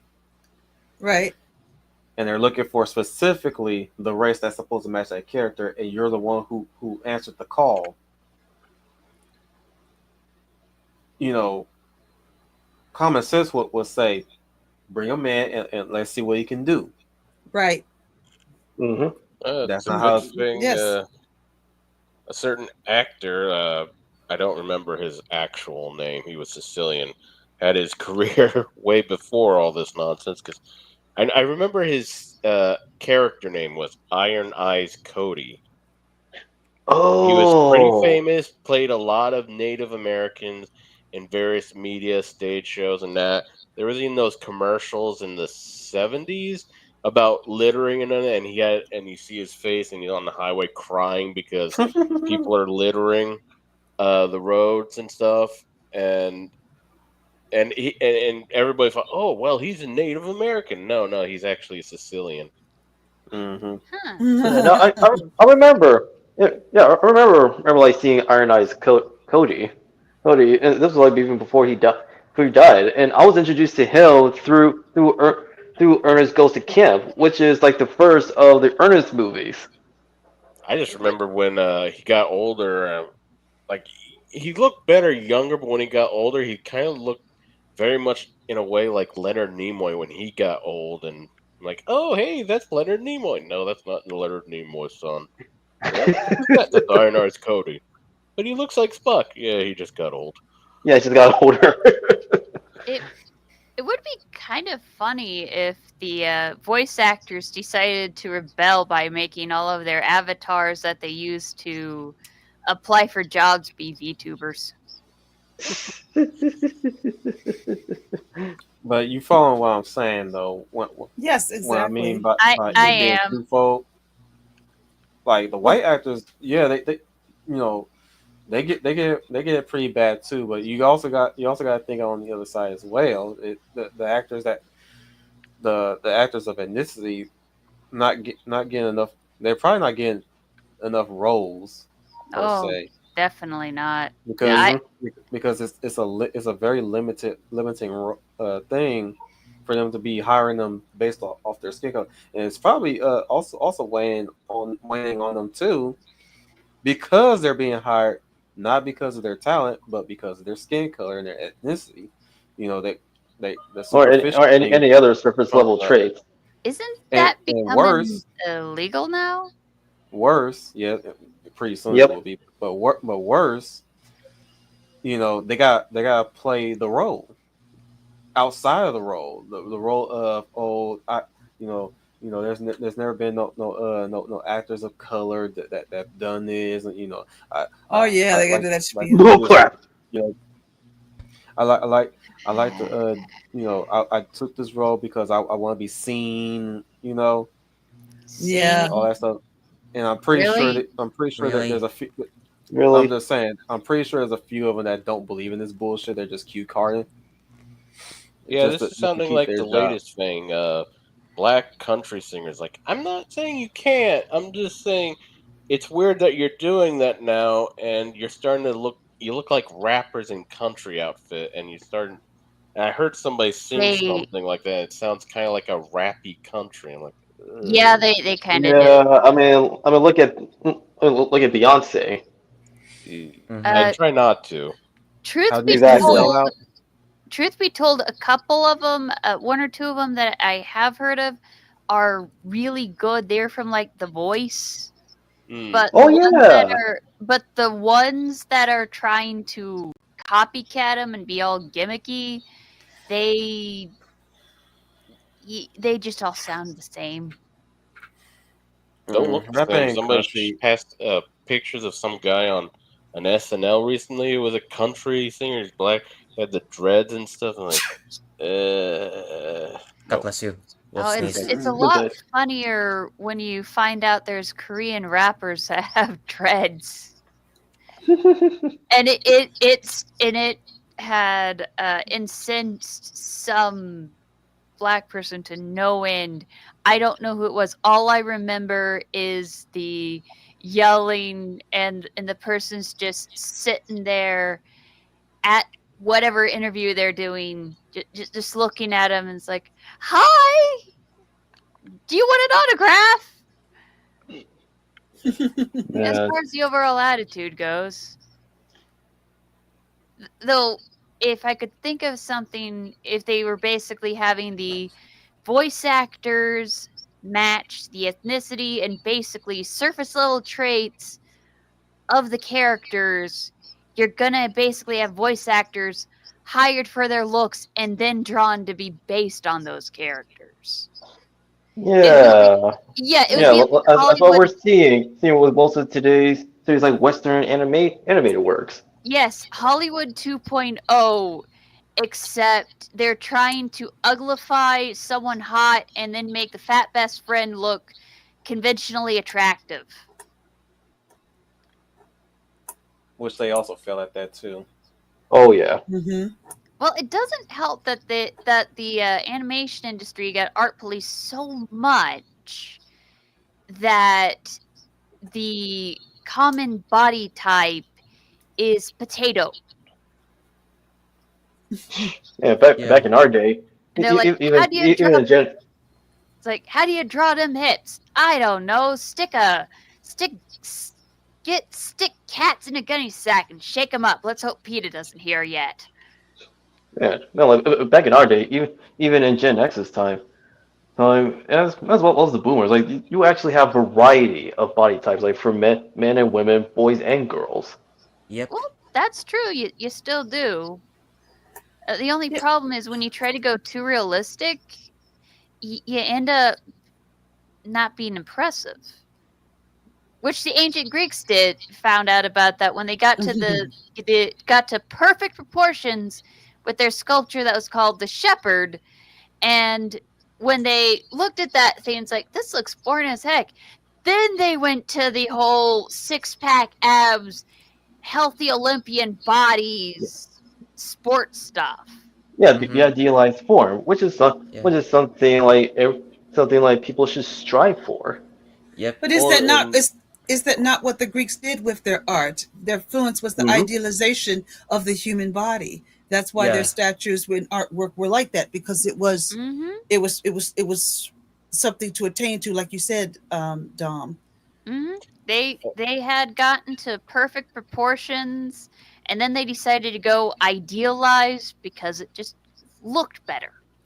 Yeah, in it's also modern it, art, this is called the heroic. I forget build. the term. Yeah, not build. They use a different term. Like this is the heroic type or Physique, archetype, archetype, physique. physique. They mentioned some books I got. I could probably dig that up later, but pretty much this is the heroic visage that the ideal hero body and heroine Yes, too, because they all yes. Hang on. gotta be gender. Go ahead. Go ahead. Final. I didn't say anything. You were fixing to say something. I wasn't saying anything. Okay. I wasn't anything. I was just agreeing with Dark. I was just agreeing with Dark. That's all. I wasn't trying to interrupt him. I was agreeing with him. Yeah, Yeah. the other thing I found out about lots of ancient artwork when they did the audio communication English was basically a foreign language of itself if you looked into the old English stuff. Mm. Old I'll say one English, thing before we start wrapping it up. Middle English, Old English, Middle English. which, funny enough, no, like Middle English was was being showcased in the TV series Sleepy Hollow through Ichabod Crane and the boy and a young boy who was taken like from the either 16 or the 1700s and taken into the future essentially to spread a plague. And you just gotta imagine that the actors and as well as the writers that they had to sit down and study Middle English. You know, not just for pronunciation, but also like sentence structure, how they the dialect as well as the grammar. Correct. Which will be If- great to hear in that upcoming werewolf movie, right, Wolf? But What one thing werewolf movie? I Yeah, will there's say, once not, I'm gonna say this, and we'll wrap it up. Uh, Going on audio communication, especially when I brought up nature and the like. I mean, the fascinating thing about the communication when it comes to animal and species is when you hear it. You know, it lulls you into a sense of of peace, right? Hmm. Yeah. I mean, we've heard the whales and dolphins and the way how they sound above water, right? But man, is it something else when you hear it underneath the water? Yeah, the Hmm. ASMR stuff. Yeah, Hmm. definitely. It's definitely ASMR in nature. Just hearing the whales calls definitely underneath with their sonar card. That's just quite relaxing. Or say, for instance, imagine being in the perspective of a bat when you're doing the echolocation sonar. Imagine how that sounds to a bat when it travels through a space and hit you back, right? Yeah. Yeah. How's that for you? Even with Daredevil, be it with the Spider-Man animated series or in the live action movie. I'm talking about real life though, but yeah, you're not wrong. Or as you said before, wolves and their howl and how powerful it must feel when when you're around it. You Or the know, you sounds get of the wind rustling through the leaves, right. the storm, the rain, the lightning. I mean, like just imagining being around a wolf when it howls. Like I'm pretty sure you know what a dog sounds like when it howls, right? Hmm. But Every hmm Twitch streamer saying they're gonna do some cleaning sounds, and you have to listen carefully while they whisper. Now but you ask know, kindly and softly for $2 million. but just think about that. You know, the good Lord above have designed us to listen and hear things and listen for audio cues and giving us the ability to hear for survival mostly, right? Yeah. Yep. This is a fascinating thing, sound and how sound reverberates through our organs. You know, be it our ears all the way down to our bodies, how it travels through our bodies, especially when you speak. You gotta imagine that your voice alone is rippling within your body, especially when you're saying it with your chest, right? Yep. Or you're Or e- going through a tone and adjusting your tone. You have to. It's amazing how sound moves in such a way. yeah. Well, since it you is. mentioned that, but before we even like end this episode, so which concludes this four part little mini series, there's like we need to touch on music. Do we? Oh, we We've kind of already It's did part. when the Looney Tunes stuff. Leia brought up the musical cues. Well, yeah. Yeah. Well, yeah. Like it is part of like audio communication, but I mean, pretty much with music, it does act as a form of audio communication. Yet like as time went by, like people especially like Gen Z and Gen Alpha, like they're listening to older music more so than most of today's music. That's very interesting. Yeah, that is. Because Yeah, you and see, this go ahead. I'll just say like it's due to like three aspects of what makes music not only objectively good but and timeless, but also like bad. That is tone, message, and sound. Hmm. Right. And talent. And if you don't know any of those three, your music's going to suck. And that's why some music today isn't very good or sounds the same. Eh. Yeah, it's just gonna pay. What the frick?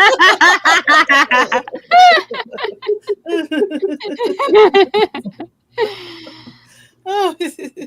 Let's just ignore those things for now because they really have no idea with this because they think uh so expressive like with oh you think I don't think something expressive about a slop of paint. Actually, no, I take that back. There is something expressive about that.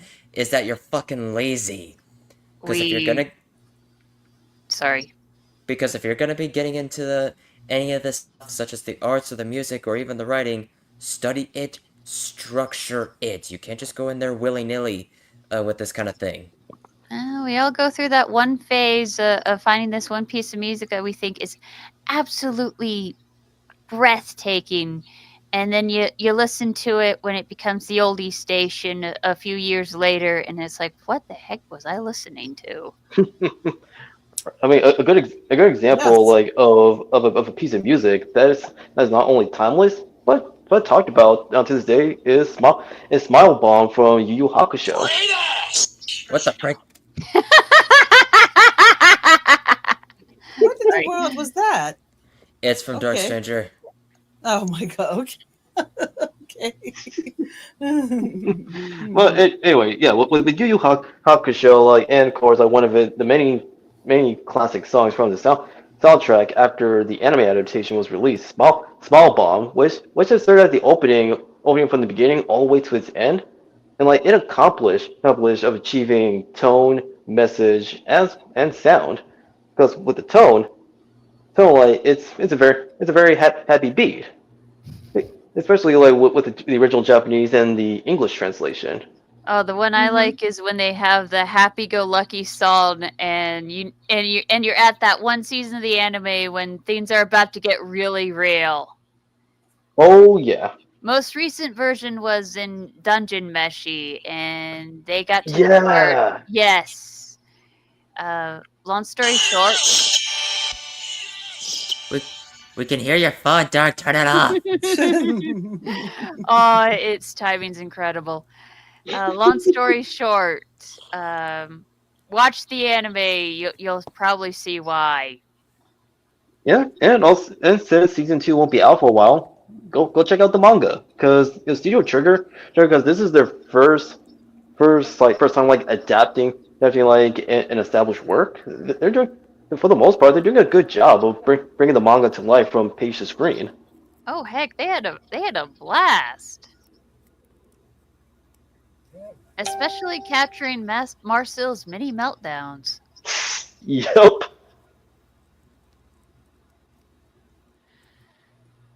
very much so. Only She's like the Wolfwood might same. get back. Yeah, she's the same one in the group. Laios. They've decided Laios was autistic for a while, and she's like, "Well, Even everyone has though communication problems," is what she basically even said. though even though Laos is not, and the mangaka herself, like she confirmed it, like in an Hmm. interview, and the interviewee in the interview, she was pretty much trying to goad her, Pretty but much. she caught on and said like no, like I'm sorry, but like Laos is not your autism mascot because that's he doesn't have that. Yeah, I think the thing that got them. Yeah, it's kind of funny because well, Anime News Network is sometimes a putt.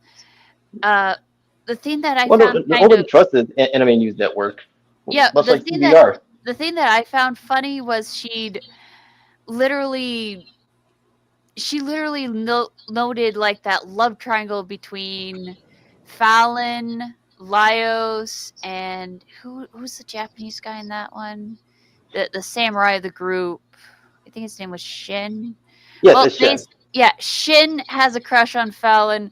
Laios decided Shin is the best thing since buttered bread, and he's basically the cock blocker in the relationship because poor Shin cannot tell him you annoy me. Well, who didn't see that coming? Oh my No god. one else did, that's for sure. Thank you, South Park.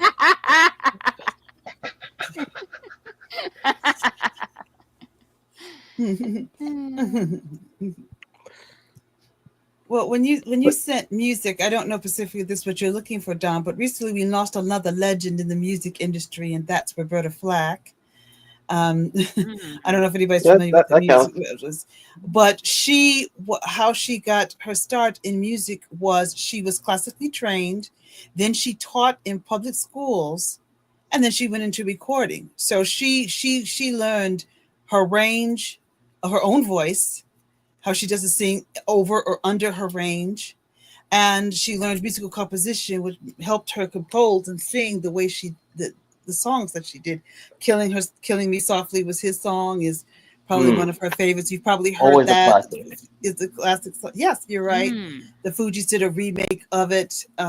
Some people are familiar with And it, but they did a good job of doing it justice, especially Lauryn Hill. oh yeah, yeah, she did. I liked their version of it. I did. That's a beautiful version of it, and she enjoyed it. She was very flattered that they took her song and turned it into that good remake like it was. But what I'm saying is also we don't have those kind of artists in music anymore. People who are classically trained and they know their range. They know what music is. They know the notes. They know how to sing. We're getting too many people that are coming in like, well, I'm a self-taught singer and I'm self-taught this and I don't need any of this training. No, you need some training. No. You need the training. You need some Yes. training. Yes. Even if you're self-taught, like it does wonders if you were actually trained with a teacher. You A need little, to, yeah, a little bit of both when it comes to the arts. right. Like, yes, there are some stuff you learn by yourself, some stuff you learn formally, and if you and you need to put both of those together to make things work. Yeah, I think of Christina Aguilera when she came in the business. When she first started, she was hot and all this, and then she said they asked her about her voice. They said, "Well, I'm totally self-taught. I didn't train anything. I self-taught myself." Where is she now? She was in The Voice for quite a while, but she left. Then for a short period, she came back. But she's not the star that she wants. She doesn't have the No. longevity. I think the I know. height of her career was the teen thing, and then Oh once yeah, that dropped off, in the Mickey Mouse Club. right? Well, and not just her, but also like Jake Gyllenhaal, Justin Timberlake, Britney Spears, and the list goes on. You're right. But now, Have you never considered a Oh my goodness! horse penis as a masturbatory aid? Wolf! No, not Wolf. Sorry, not Wolf. Not Wolf. Sorry, Wolf. Darn! Shut off your phone! Jesus. nice one. No, but to go back with Aguilera, yeah, she got her start. So like in the Mickey Mouse Club, along with the other like aforementioned musical artists and even actors. What with her voice, especially from her debut, she would actually fit in well in the R&B genre besides pop because Right. because R&B is not limited to just one demographic because anybody can do it, and it's been shown time and again. I mean, look at John B. He's not black, but he is talented, and he was even approached by Babyface. You're right. I Look, just man, felt at you some need to point save that Aguilera. for more music talk session. I just felt she should have got some training. That's all. No, I agree. If Y'all she going did, into, y'all going into some music history. You need to say that for Ishii's bonsai streams. Unless you would like that. That's it. Oh my Darn! goodness. Shut off your phone! I don't want to know what else is on that phone. Turn off But the all phone, turn off all I'm saying is with music, it is a form of audio communication. However, However, with most of today's music, it's more misses than hits, and people are not Well, that's only pretty. like listening to music from like yesteryear, but they're also finding some quality music in the alternative and independent scene. But now Oh, you're not getting into the lyrical side of that. I'm get I'm getting to it. You name Jeez. it instances of music history. You ain't even get into the heart of what makes music audio communicative. I'm getting there, man. Well, sorry that you're too eager. Damn furry. so what is it? Oh man, like that. The lyrics, like sounds like the music composition is like from like the instruments, and the voice is one of those instruments. But the lyrics, like whenever it's done like by the music artist, like him or herself, or with assistance, this is like it takes time to really like bring the lyrics to life. Dark, shut off your phone. Jesus. It's okay. He's just eager to go to bed, just like I am. But I'll bring up this example. The construction of the Doom 2016 music for that soundtrack, especially Yeah, the opening song for the menu. The way how Mick Gordon explained it when he was when behind the scenes of designing the music. Uh, I'm not sure if it was the developers that told him this or this was his idea exactly. mm, it could be. But It could but be like his idea, but then the studios like approached him. So it could be like option three, a bit of both. let me finish the story. But the thing is that opening theme song, or sorry, the opening track is literally the sound of a chainsaw revving up. If you listen to it closely, Nice. it's literally a chainsaw revving up. Beanie, Oh beanie. yeah, it is. It's so neat. Of course, in Doom Eternal, I'm pretty sure we talked about this a few times in voice chats of Discord, but I'll say it here again in the stream. The opener of Eternal had the opening levels original theme song interspliced into the music track.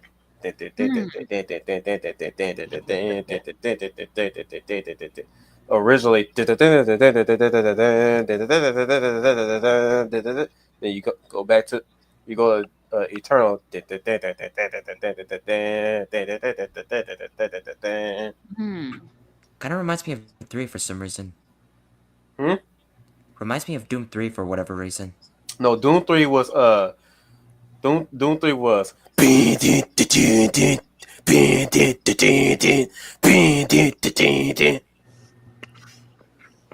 it was sound vomit, but good Oh sound yeah, vomit. well, even like another example, the opening song, the opening as well as the ending song for Cowboy Bebop, and also Samurai Champloo by Shinichiro Watanabe. Mmm. Oh yeah. Or Bjork's one music track that's nothing but very raspy, horny breathing sounds.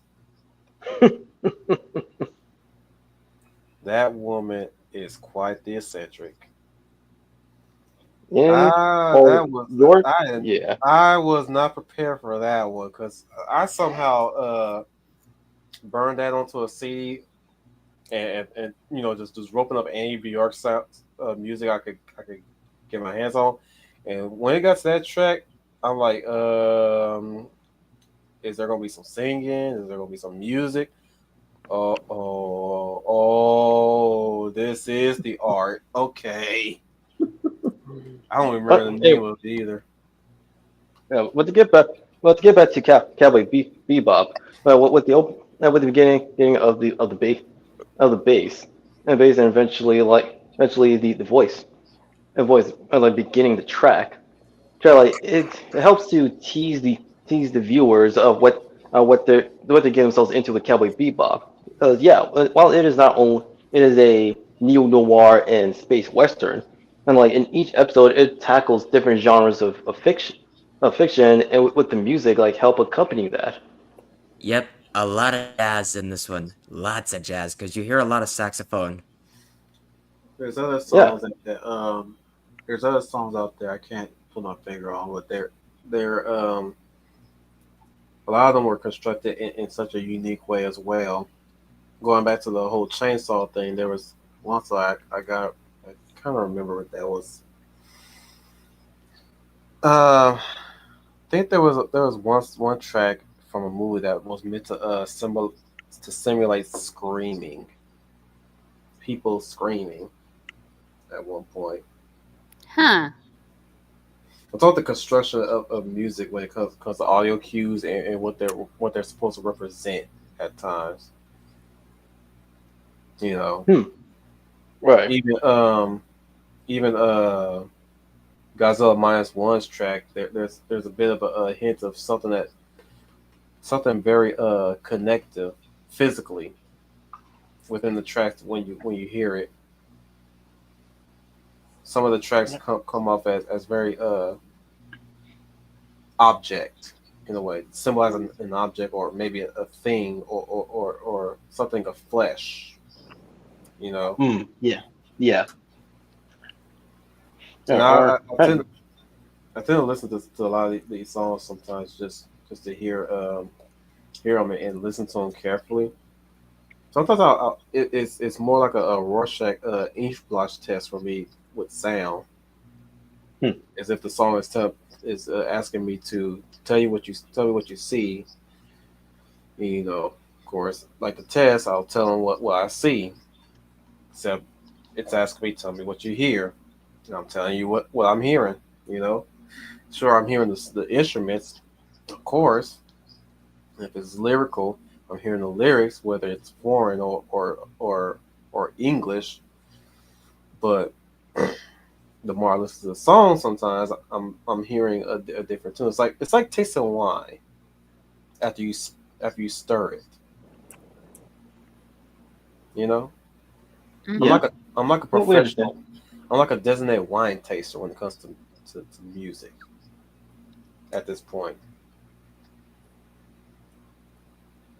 Especially El Shaddai, essentially the Metatron's tragic scream. You guys never heard of it. Eh,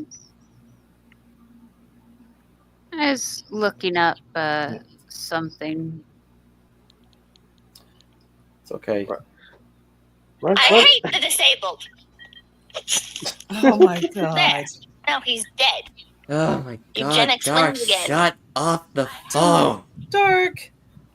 I don't No. know. No, Man, where do you find No. it? Find most of those things. no, it's Uh. perfect. It's perfect. You can find them here and there. He's put me out of the job. He has put me out of the job of being a class clown. Oh my god. He's getting there.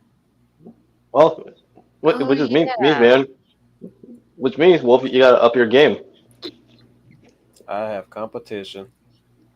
Eh, I was remembering one of the artists that did an entire had done animated music videos to his. He did animated music videos to his music. His name was Sturgill Simpson, and let's just say lots of it is violence. Very well animated violence. All right.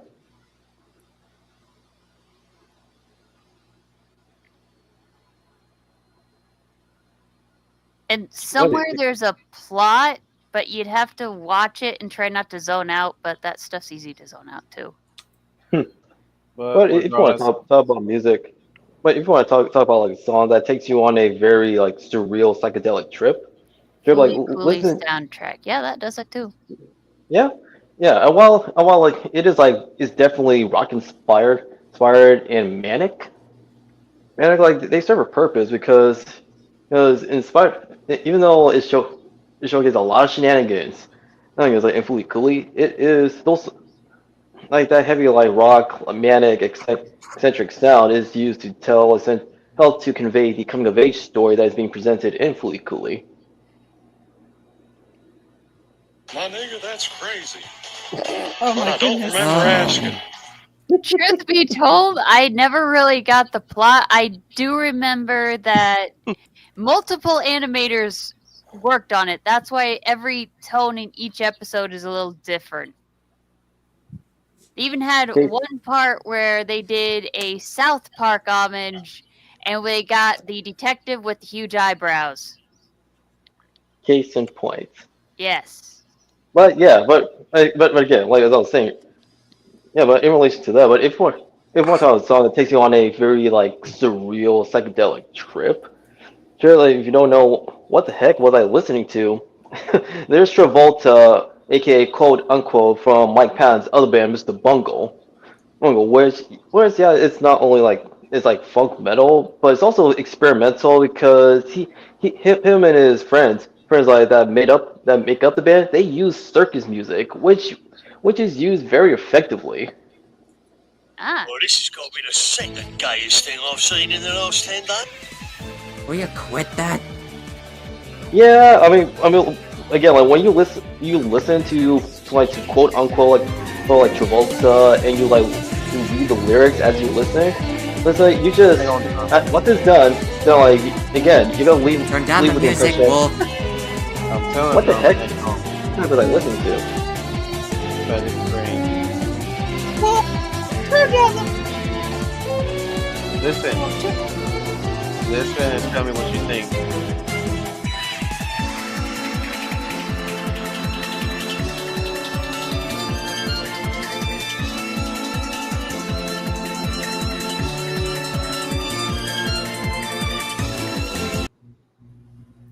That was Tragic Scream from El Shaddai. I'm pretty Oh. sure. I'm pretty Oh. sure this stream's gonna get copyright strike, but fuck The them. hell was that? Fuck you. But yeah, I was Turn off the damn phone, Dark. but the title is called Tragic Scream, and from hearing it, what like does that sound like a tragic scream to you? Yep. Yeah, I think. Well, if you were listening, it was composed of a violin. It's got the synth music. Mm-hmm. It's got a little bit of basically string instruments mostly.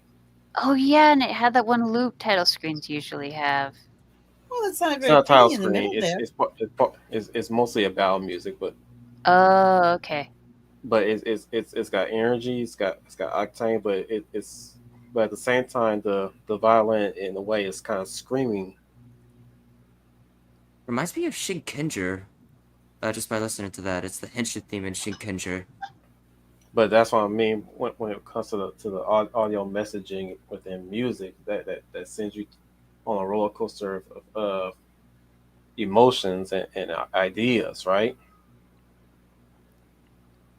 Yes. I just want to point that out because I was bringing up Tragic Scream for example, and I wanted you guys to hear what I was describing with that song, Oh, okay. and that's from a video game, mind you.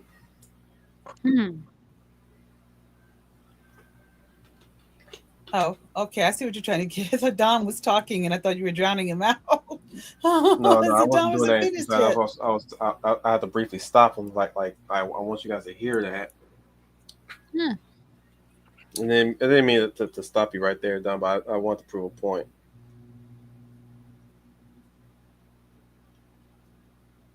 Did I hurt his feelings? Nah, He Nah. said, no, "Nah, I was mute. No, I muted myself so I could listen to the music. So there are no hard feelings. Yeah, I didn't, yeah. I wanted y'all to stop for a minute just to hear it. Mhm. Oh well, I'm gonna be playing that song more often now. well, before we do conclude this four-parter, Dark, anything on any song or album examples you want to name for this episode? I think We he's need already. to tell the governor and the world that gay marriage is not okay. That homosexuals cannot muddy our traditions. And there is only one way for us all You had to ask, make Dom. that message very clear. We Thanks, need to South round up Park. and beat the living hell out of them. No, it's that even though I did not watch South Park growing up, it's thanks to the show I was introduced to Primus. It's funny that he plays that clip along with the thing that I just posted just now. Great timing, They do huh? ju- Yeah. Yep. Now, but for anyone who have not listened to Primus, check them out. Check them out. They are a solid like funk metal, funk rock, and also art rock band as well. Because less than them, they get very psychedelic, which is also one Oh, I of don't their think like I will. influences. He's got his own soundboard. Good. We need a soundboard.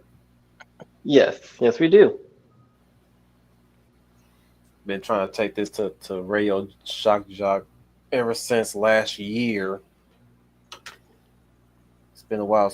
It's been looking to some stuff that we're going to be doing in the future, and I haven't really been acting on it. And Dark has just provided. But anything else you want to close out before I'm getting tired, guys. Start wrapping it up. Okay. Well, I'd like to thank everybody for being here. Those 5 of you, Jesus Christ, you guys stayed. And those non-existent motherfuckers keep popping in and out. Thank you so much, guys, for listening to us. As as difficult as that can be accomplished sometimes. We'll be doing our next episode tomorrow on Saturday, and yeah, you guys know what it is. Y'all know what's coming, and you already know my feelings. You know all of our feelings about it at this point. It's going to be a time honored tradition every year, or maybe we'll just make this the last time this year, and then we'll just focus on something more endeavorous, if that is even a word. I'm just making the words at this point, right? Yeah, it's. I mean, you could have said something more substantive. Substance is not my speciality, but whatever. In other words, he's talking about Total Bligger death. Kill Navi, behead Navi, roundhouse kick a blue monkey into the concrete, slam dunk a Bligger baby into the trash can, crucify filthy Navi, defecate on a Navi's Ikran, launch Bliggers into Alpha Centauri, toss Navi into active volcanoes, feed blue monkeys to Thanators, curb stomp pregnant Bliggers, judo throw tree fuckers into a wood chipper, machine gun my Bliggers good in half, Lord. urinate into the tree of souls, stir fry their yellow eyes for juju bees, report Bliggers to the RDA, light fireworks in their home tree. Wow. That Nice. is a wonderful bout of fictional racism. Well, that's probably the plan for the 3rd movie coming up. That's supposed to be about fire this time. You know what? I think that motherfucker stole from Avatar: The Last Airbender at this point, because he went from I'm gonna say that the Navi of the first movie was wind, and now he's done water, and next is fire. What next? Earth. This motherfucker ran out of ideas. To be fair, he did construct a whole fictional world that was completely separate from Avatar: Last Airbender, so he has enough leeway he can steal from other properties. As long as he steals the idea, not like the entire thing outright. He's a lazy motherfucker. That's all I can say. But whatever. The 6th Stranger, Snarky Darky Dark Stranger. Thank you for having me. Great discussion. The Humble Zariah's Humble Marty. Hello, I'm Humble Marty and I write things. Thank you for listening to us talk about sound stuff and get off track tons of times. It's been wonderful. The luxurious, eloquent, and elegant, lovely Leia Valor Leia plus size. Thanks, everyone, for joining us for this final discussion about communication. If you have any comments or you like to make mention of your favorite sounds from films, movies, soundtracks, please leave it in the comments below. Audiobooks. Audiobooks, Shut thank up. you. Fuck please you, leave Wolf. please leave them in the comments below. I'm sure Wolf will appreciate this, and also share this video to those that you think might be interested in the subject. Until then, everybody have a good weekend and see you soon. Nah, what I should be saying is quiet. Come over here and kiss me on my hot mouth. Oh, good Lord. I'm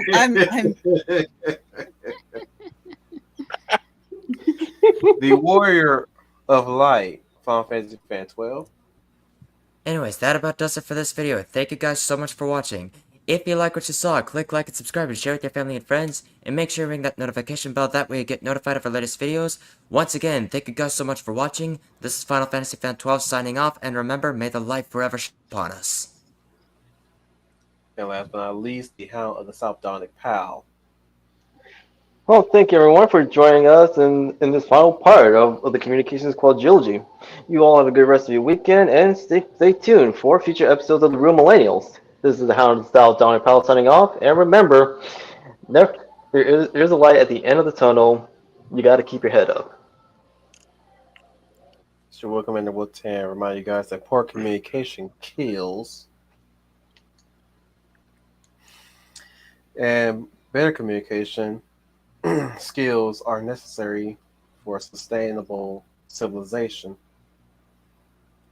Throughout all this four-part stuff, I hope you've managed to learn something from us rambling on as we usually do. But hopefully you can also teach us some things as well within the comments if you want to leave a comment or not, or suggest some things that we can probably improve upon with our communication. I know I got a lot of things to learn about communication. Still do. I'm a growing man, of course, as everybody knows, as we all know, we're still growing people. And of course, with the way how things have turned of late, it'd be a good start for anybody to start learning how to communicate properly and how to articulate themselves, especially with this generation. Jesus Christ, man, the public school has screwed them over real bad. Yeah. It's continue to screw them over real bad going forward. There's people out there that can't even write past first or third grade. And some of them don't even know the basic concepts such as gender. That Or they like to overcomplicate the shit out There of it. is no gender final, only Stay sex. on target. I'm talking about it. Well, also like the reading stamina has decreased as time went by. Yeah, they're over reliant on text talk too. Unfortunately. And worse, they have no concept of punctuation, or if nothing else, they are being taught to avoid punctuation or anything of the like. And we all know the reason. We don't have to answer that. But yeah, those who have been kind of screwed up by that school, good luck on learning on your own on how to do even the biggest basic written communication. It's a lot easier now than it was then. True. There's videos, there's internet. The problem is, Humble, is that it's too easy. Mm-hmm. That's what's hurting us, is that it's too easy. Too easy to learn? Yeah, that's one way of putting it. What I'm saying is, we want to be challenged on every little itty bitty little thing. Mm-hmm. Anything tiny. our brain just wants to be challenged. Period. It's weird how we're throwing up these difficulties in our mind, us included. No, it's not that weird at all. Let's just say if we stayed where we were perfectly comfortable all the time, you end up having an anxiety attack out of loneliness or something. It also leads to stagnation. Yeah, the stagnation is what drives people crazy. Good example, the movie The Shining. I mean, the antagonist who got frozen in the snow was pretty much the same guy that was like, here's Johnny. We'll leave it off on that. Let me remind you guys once again that you are the UN Spacey. Welcome to the Wolf Fleet. Me and my friends get no respect. What does Scooby do that we need?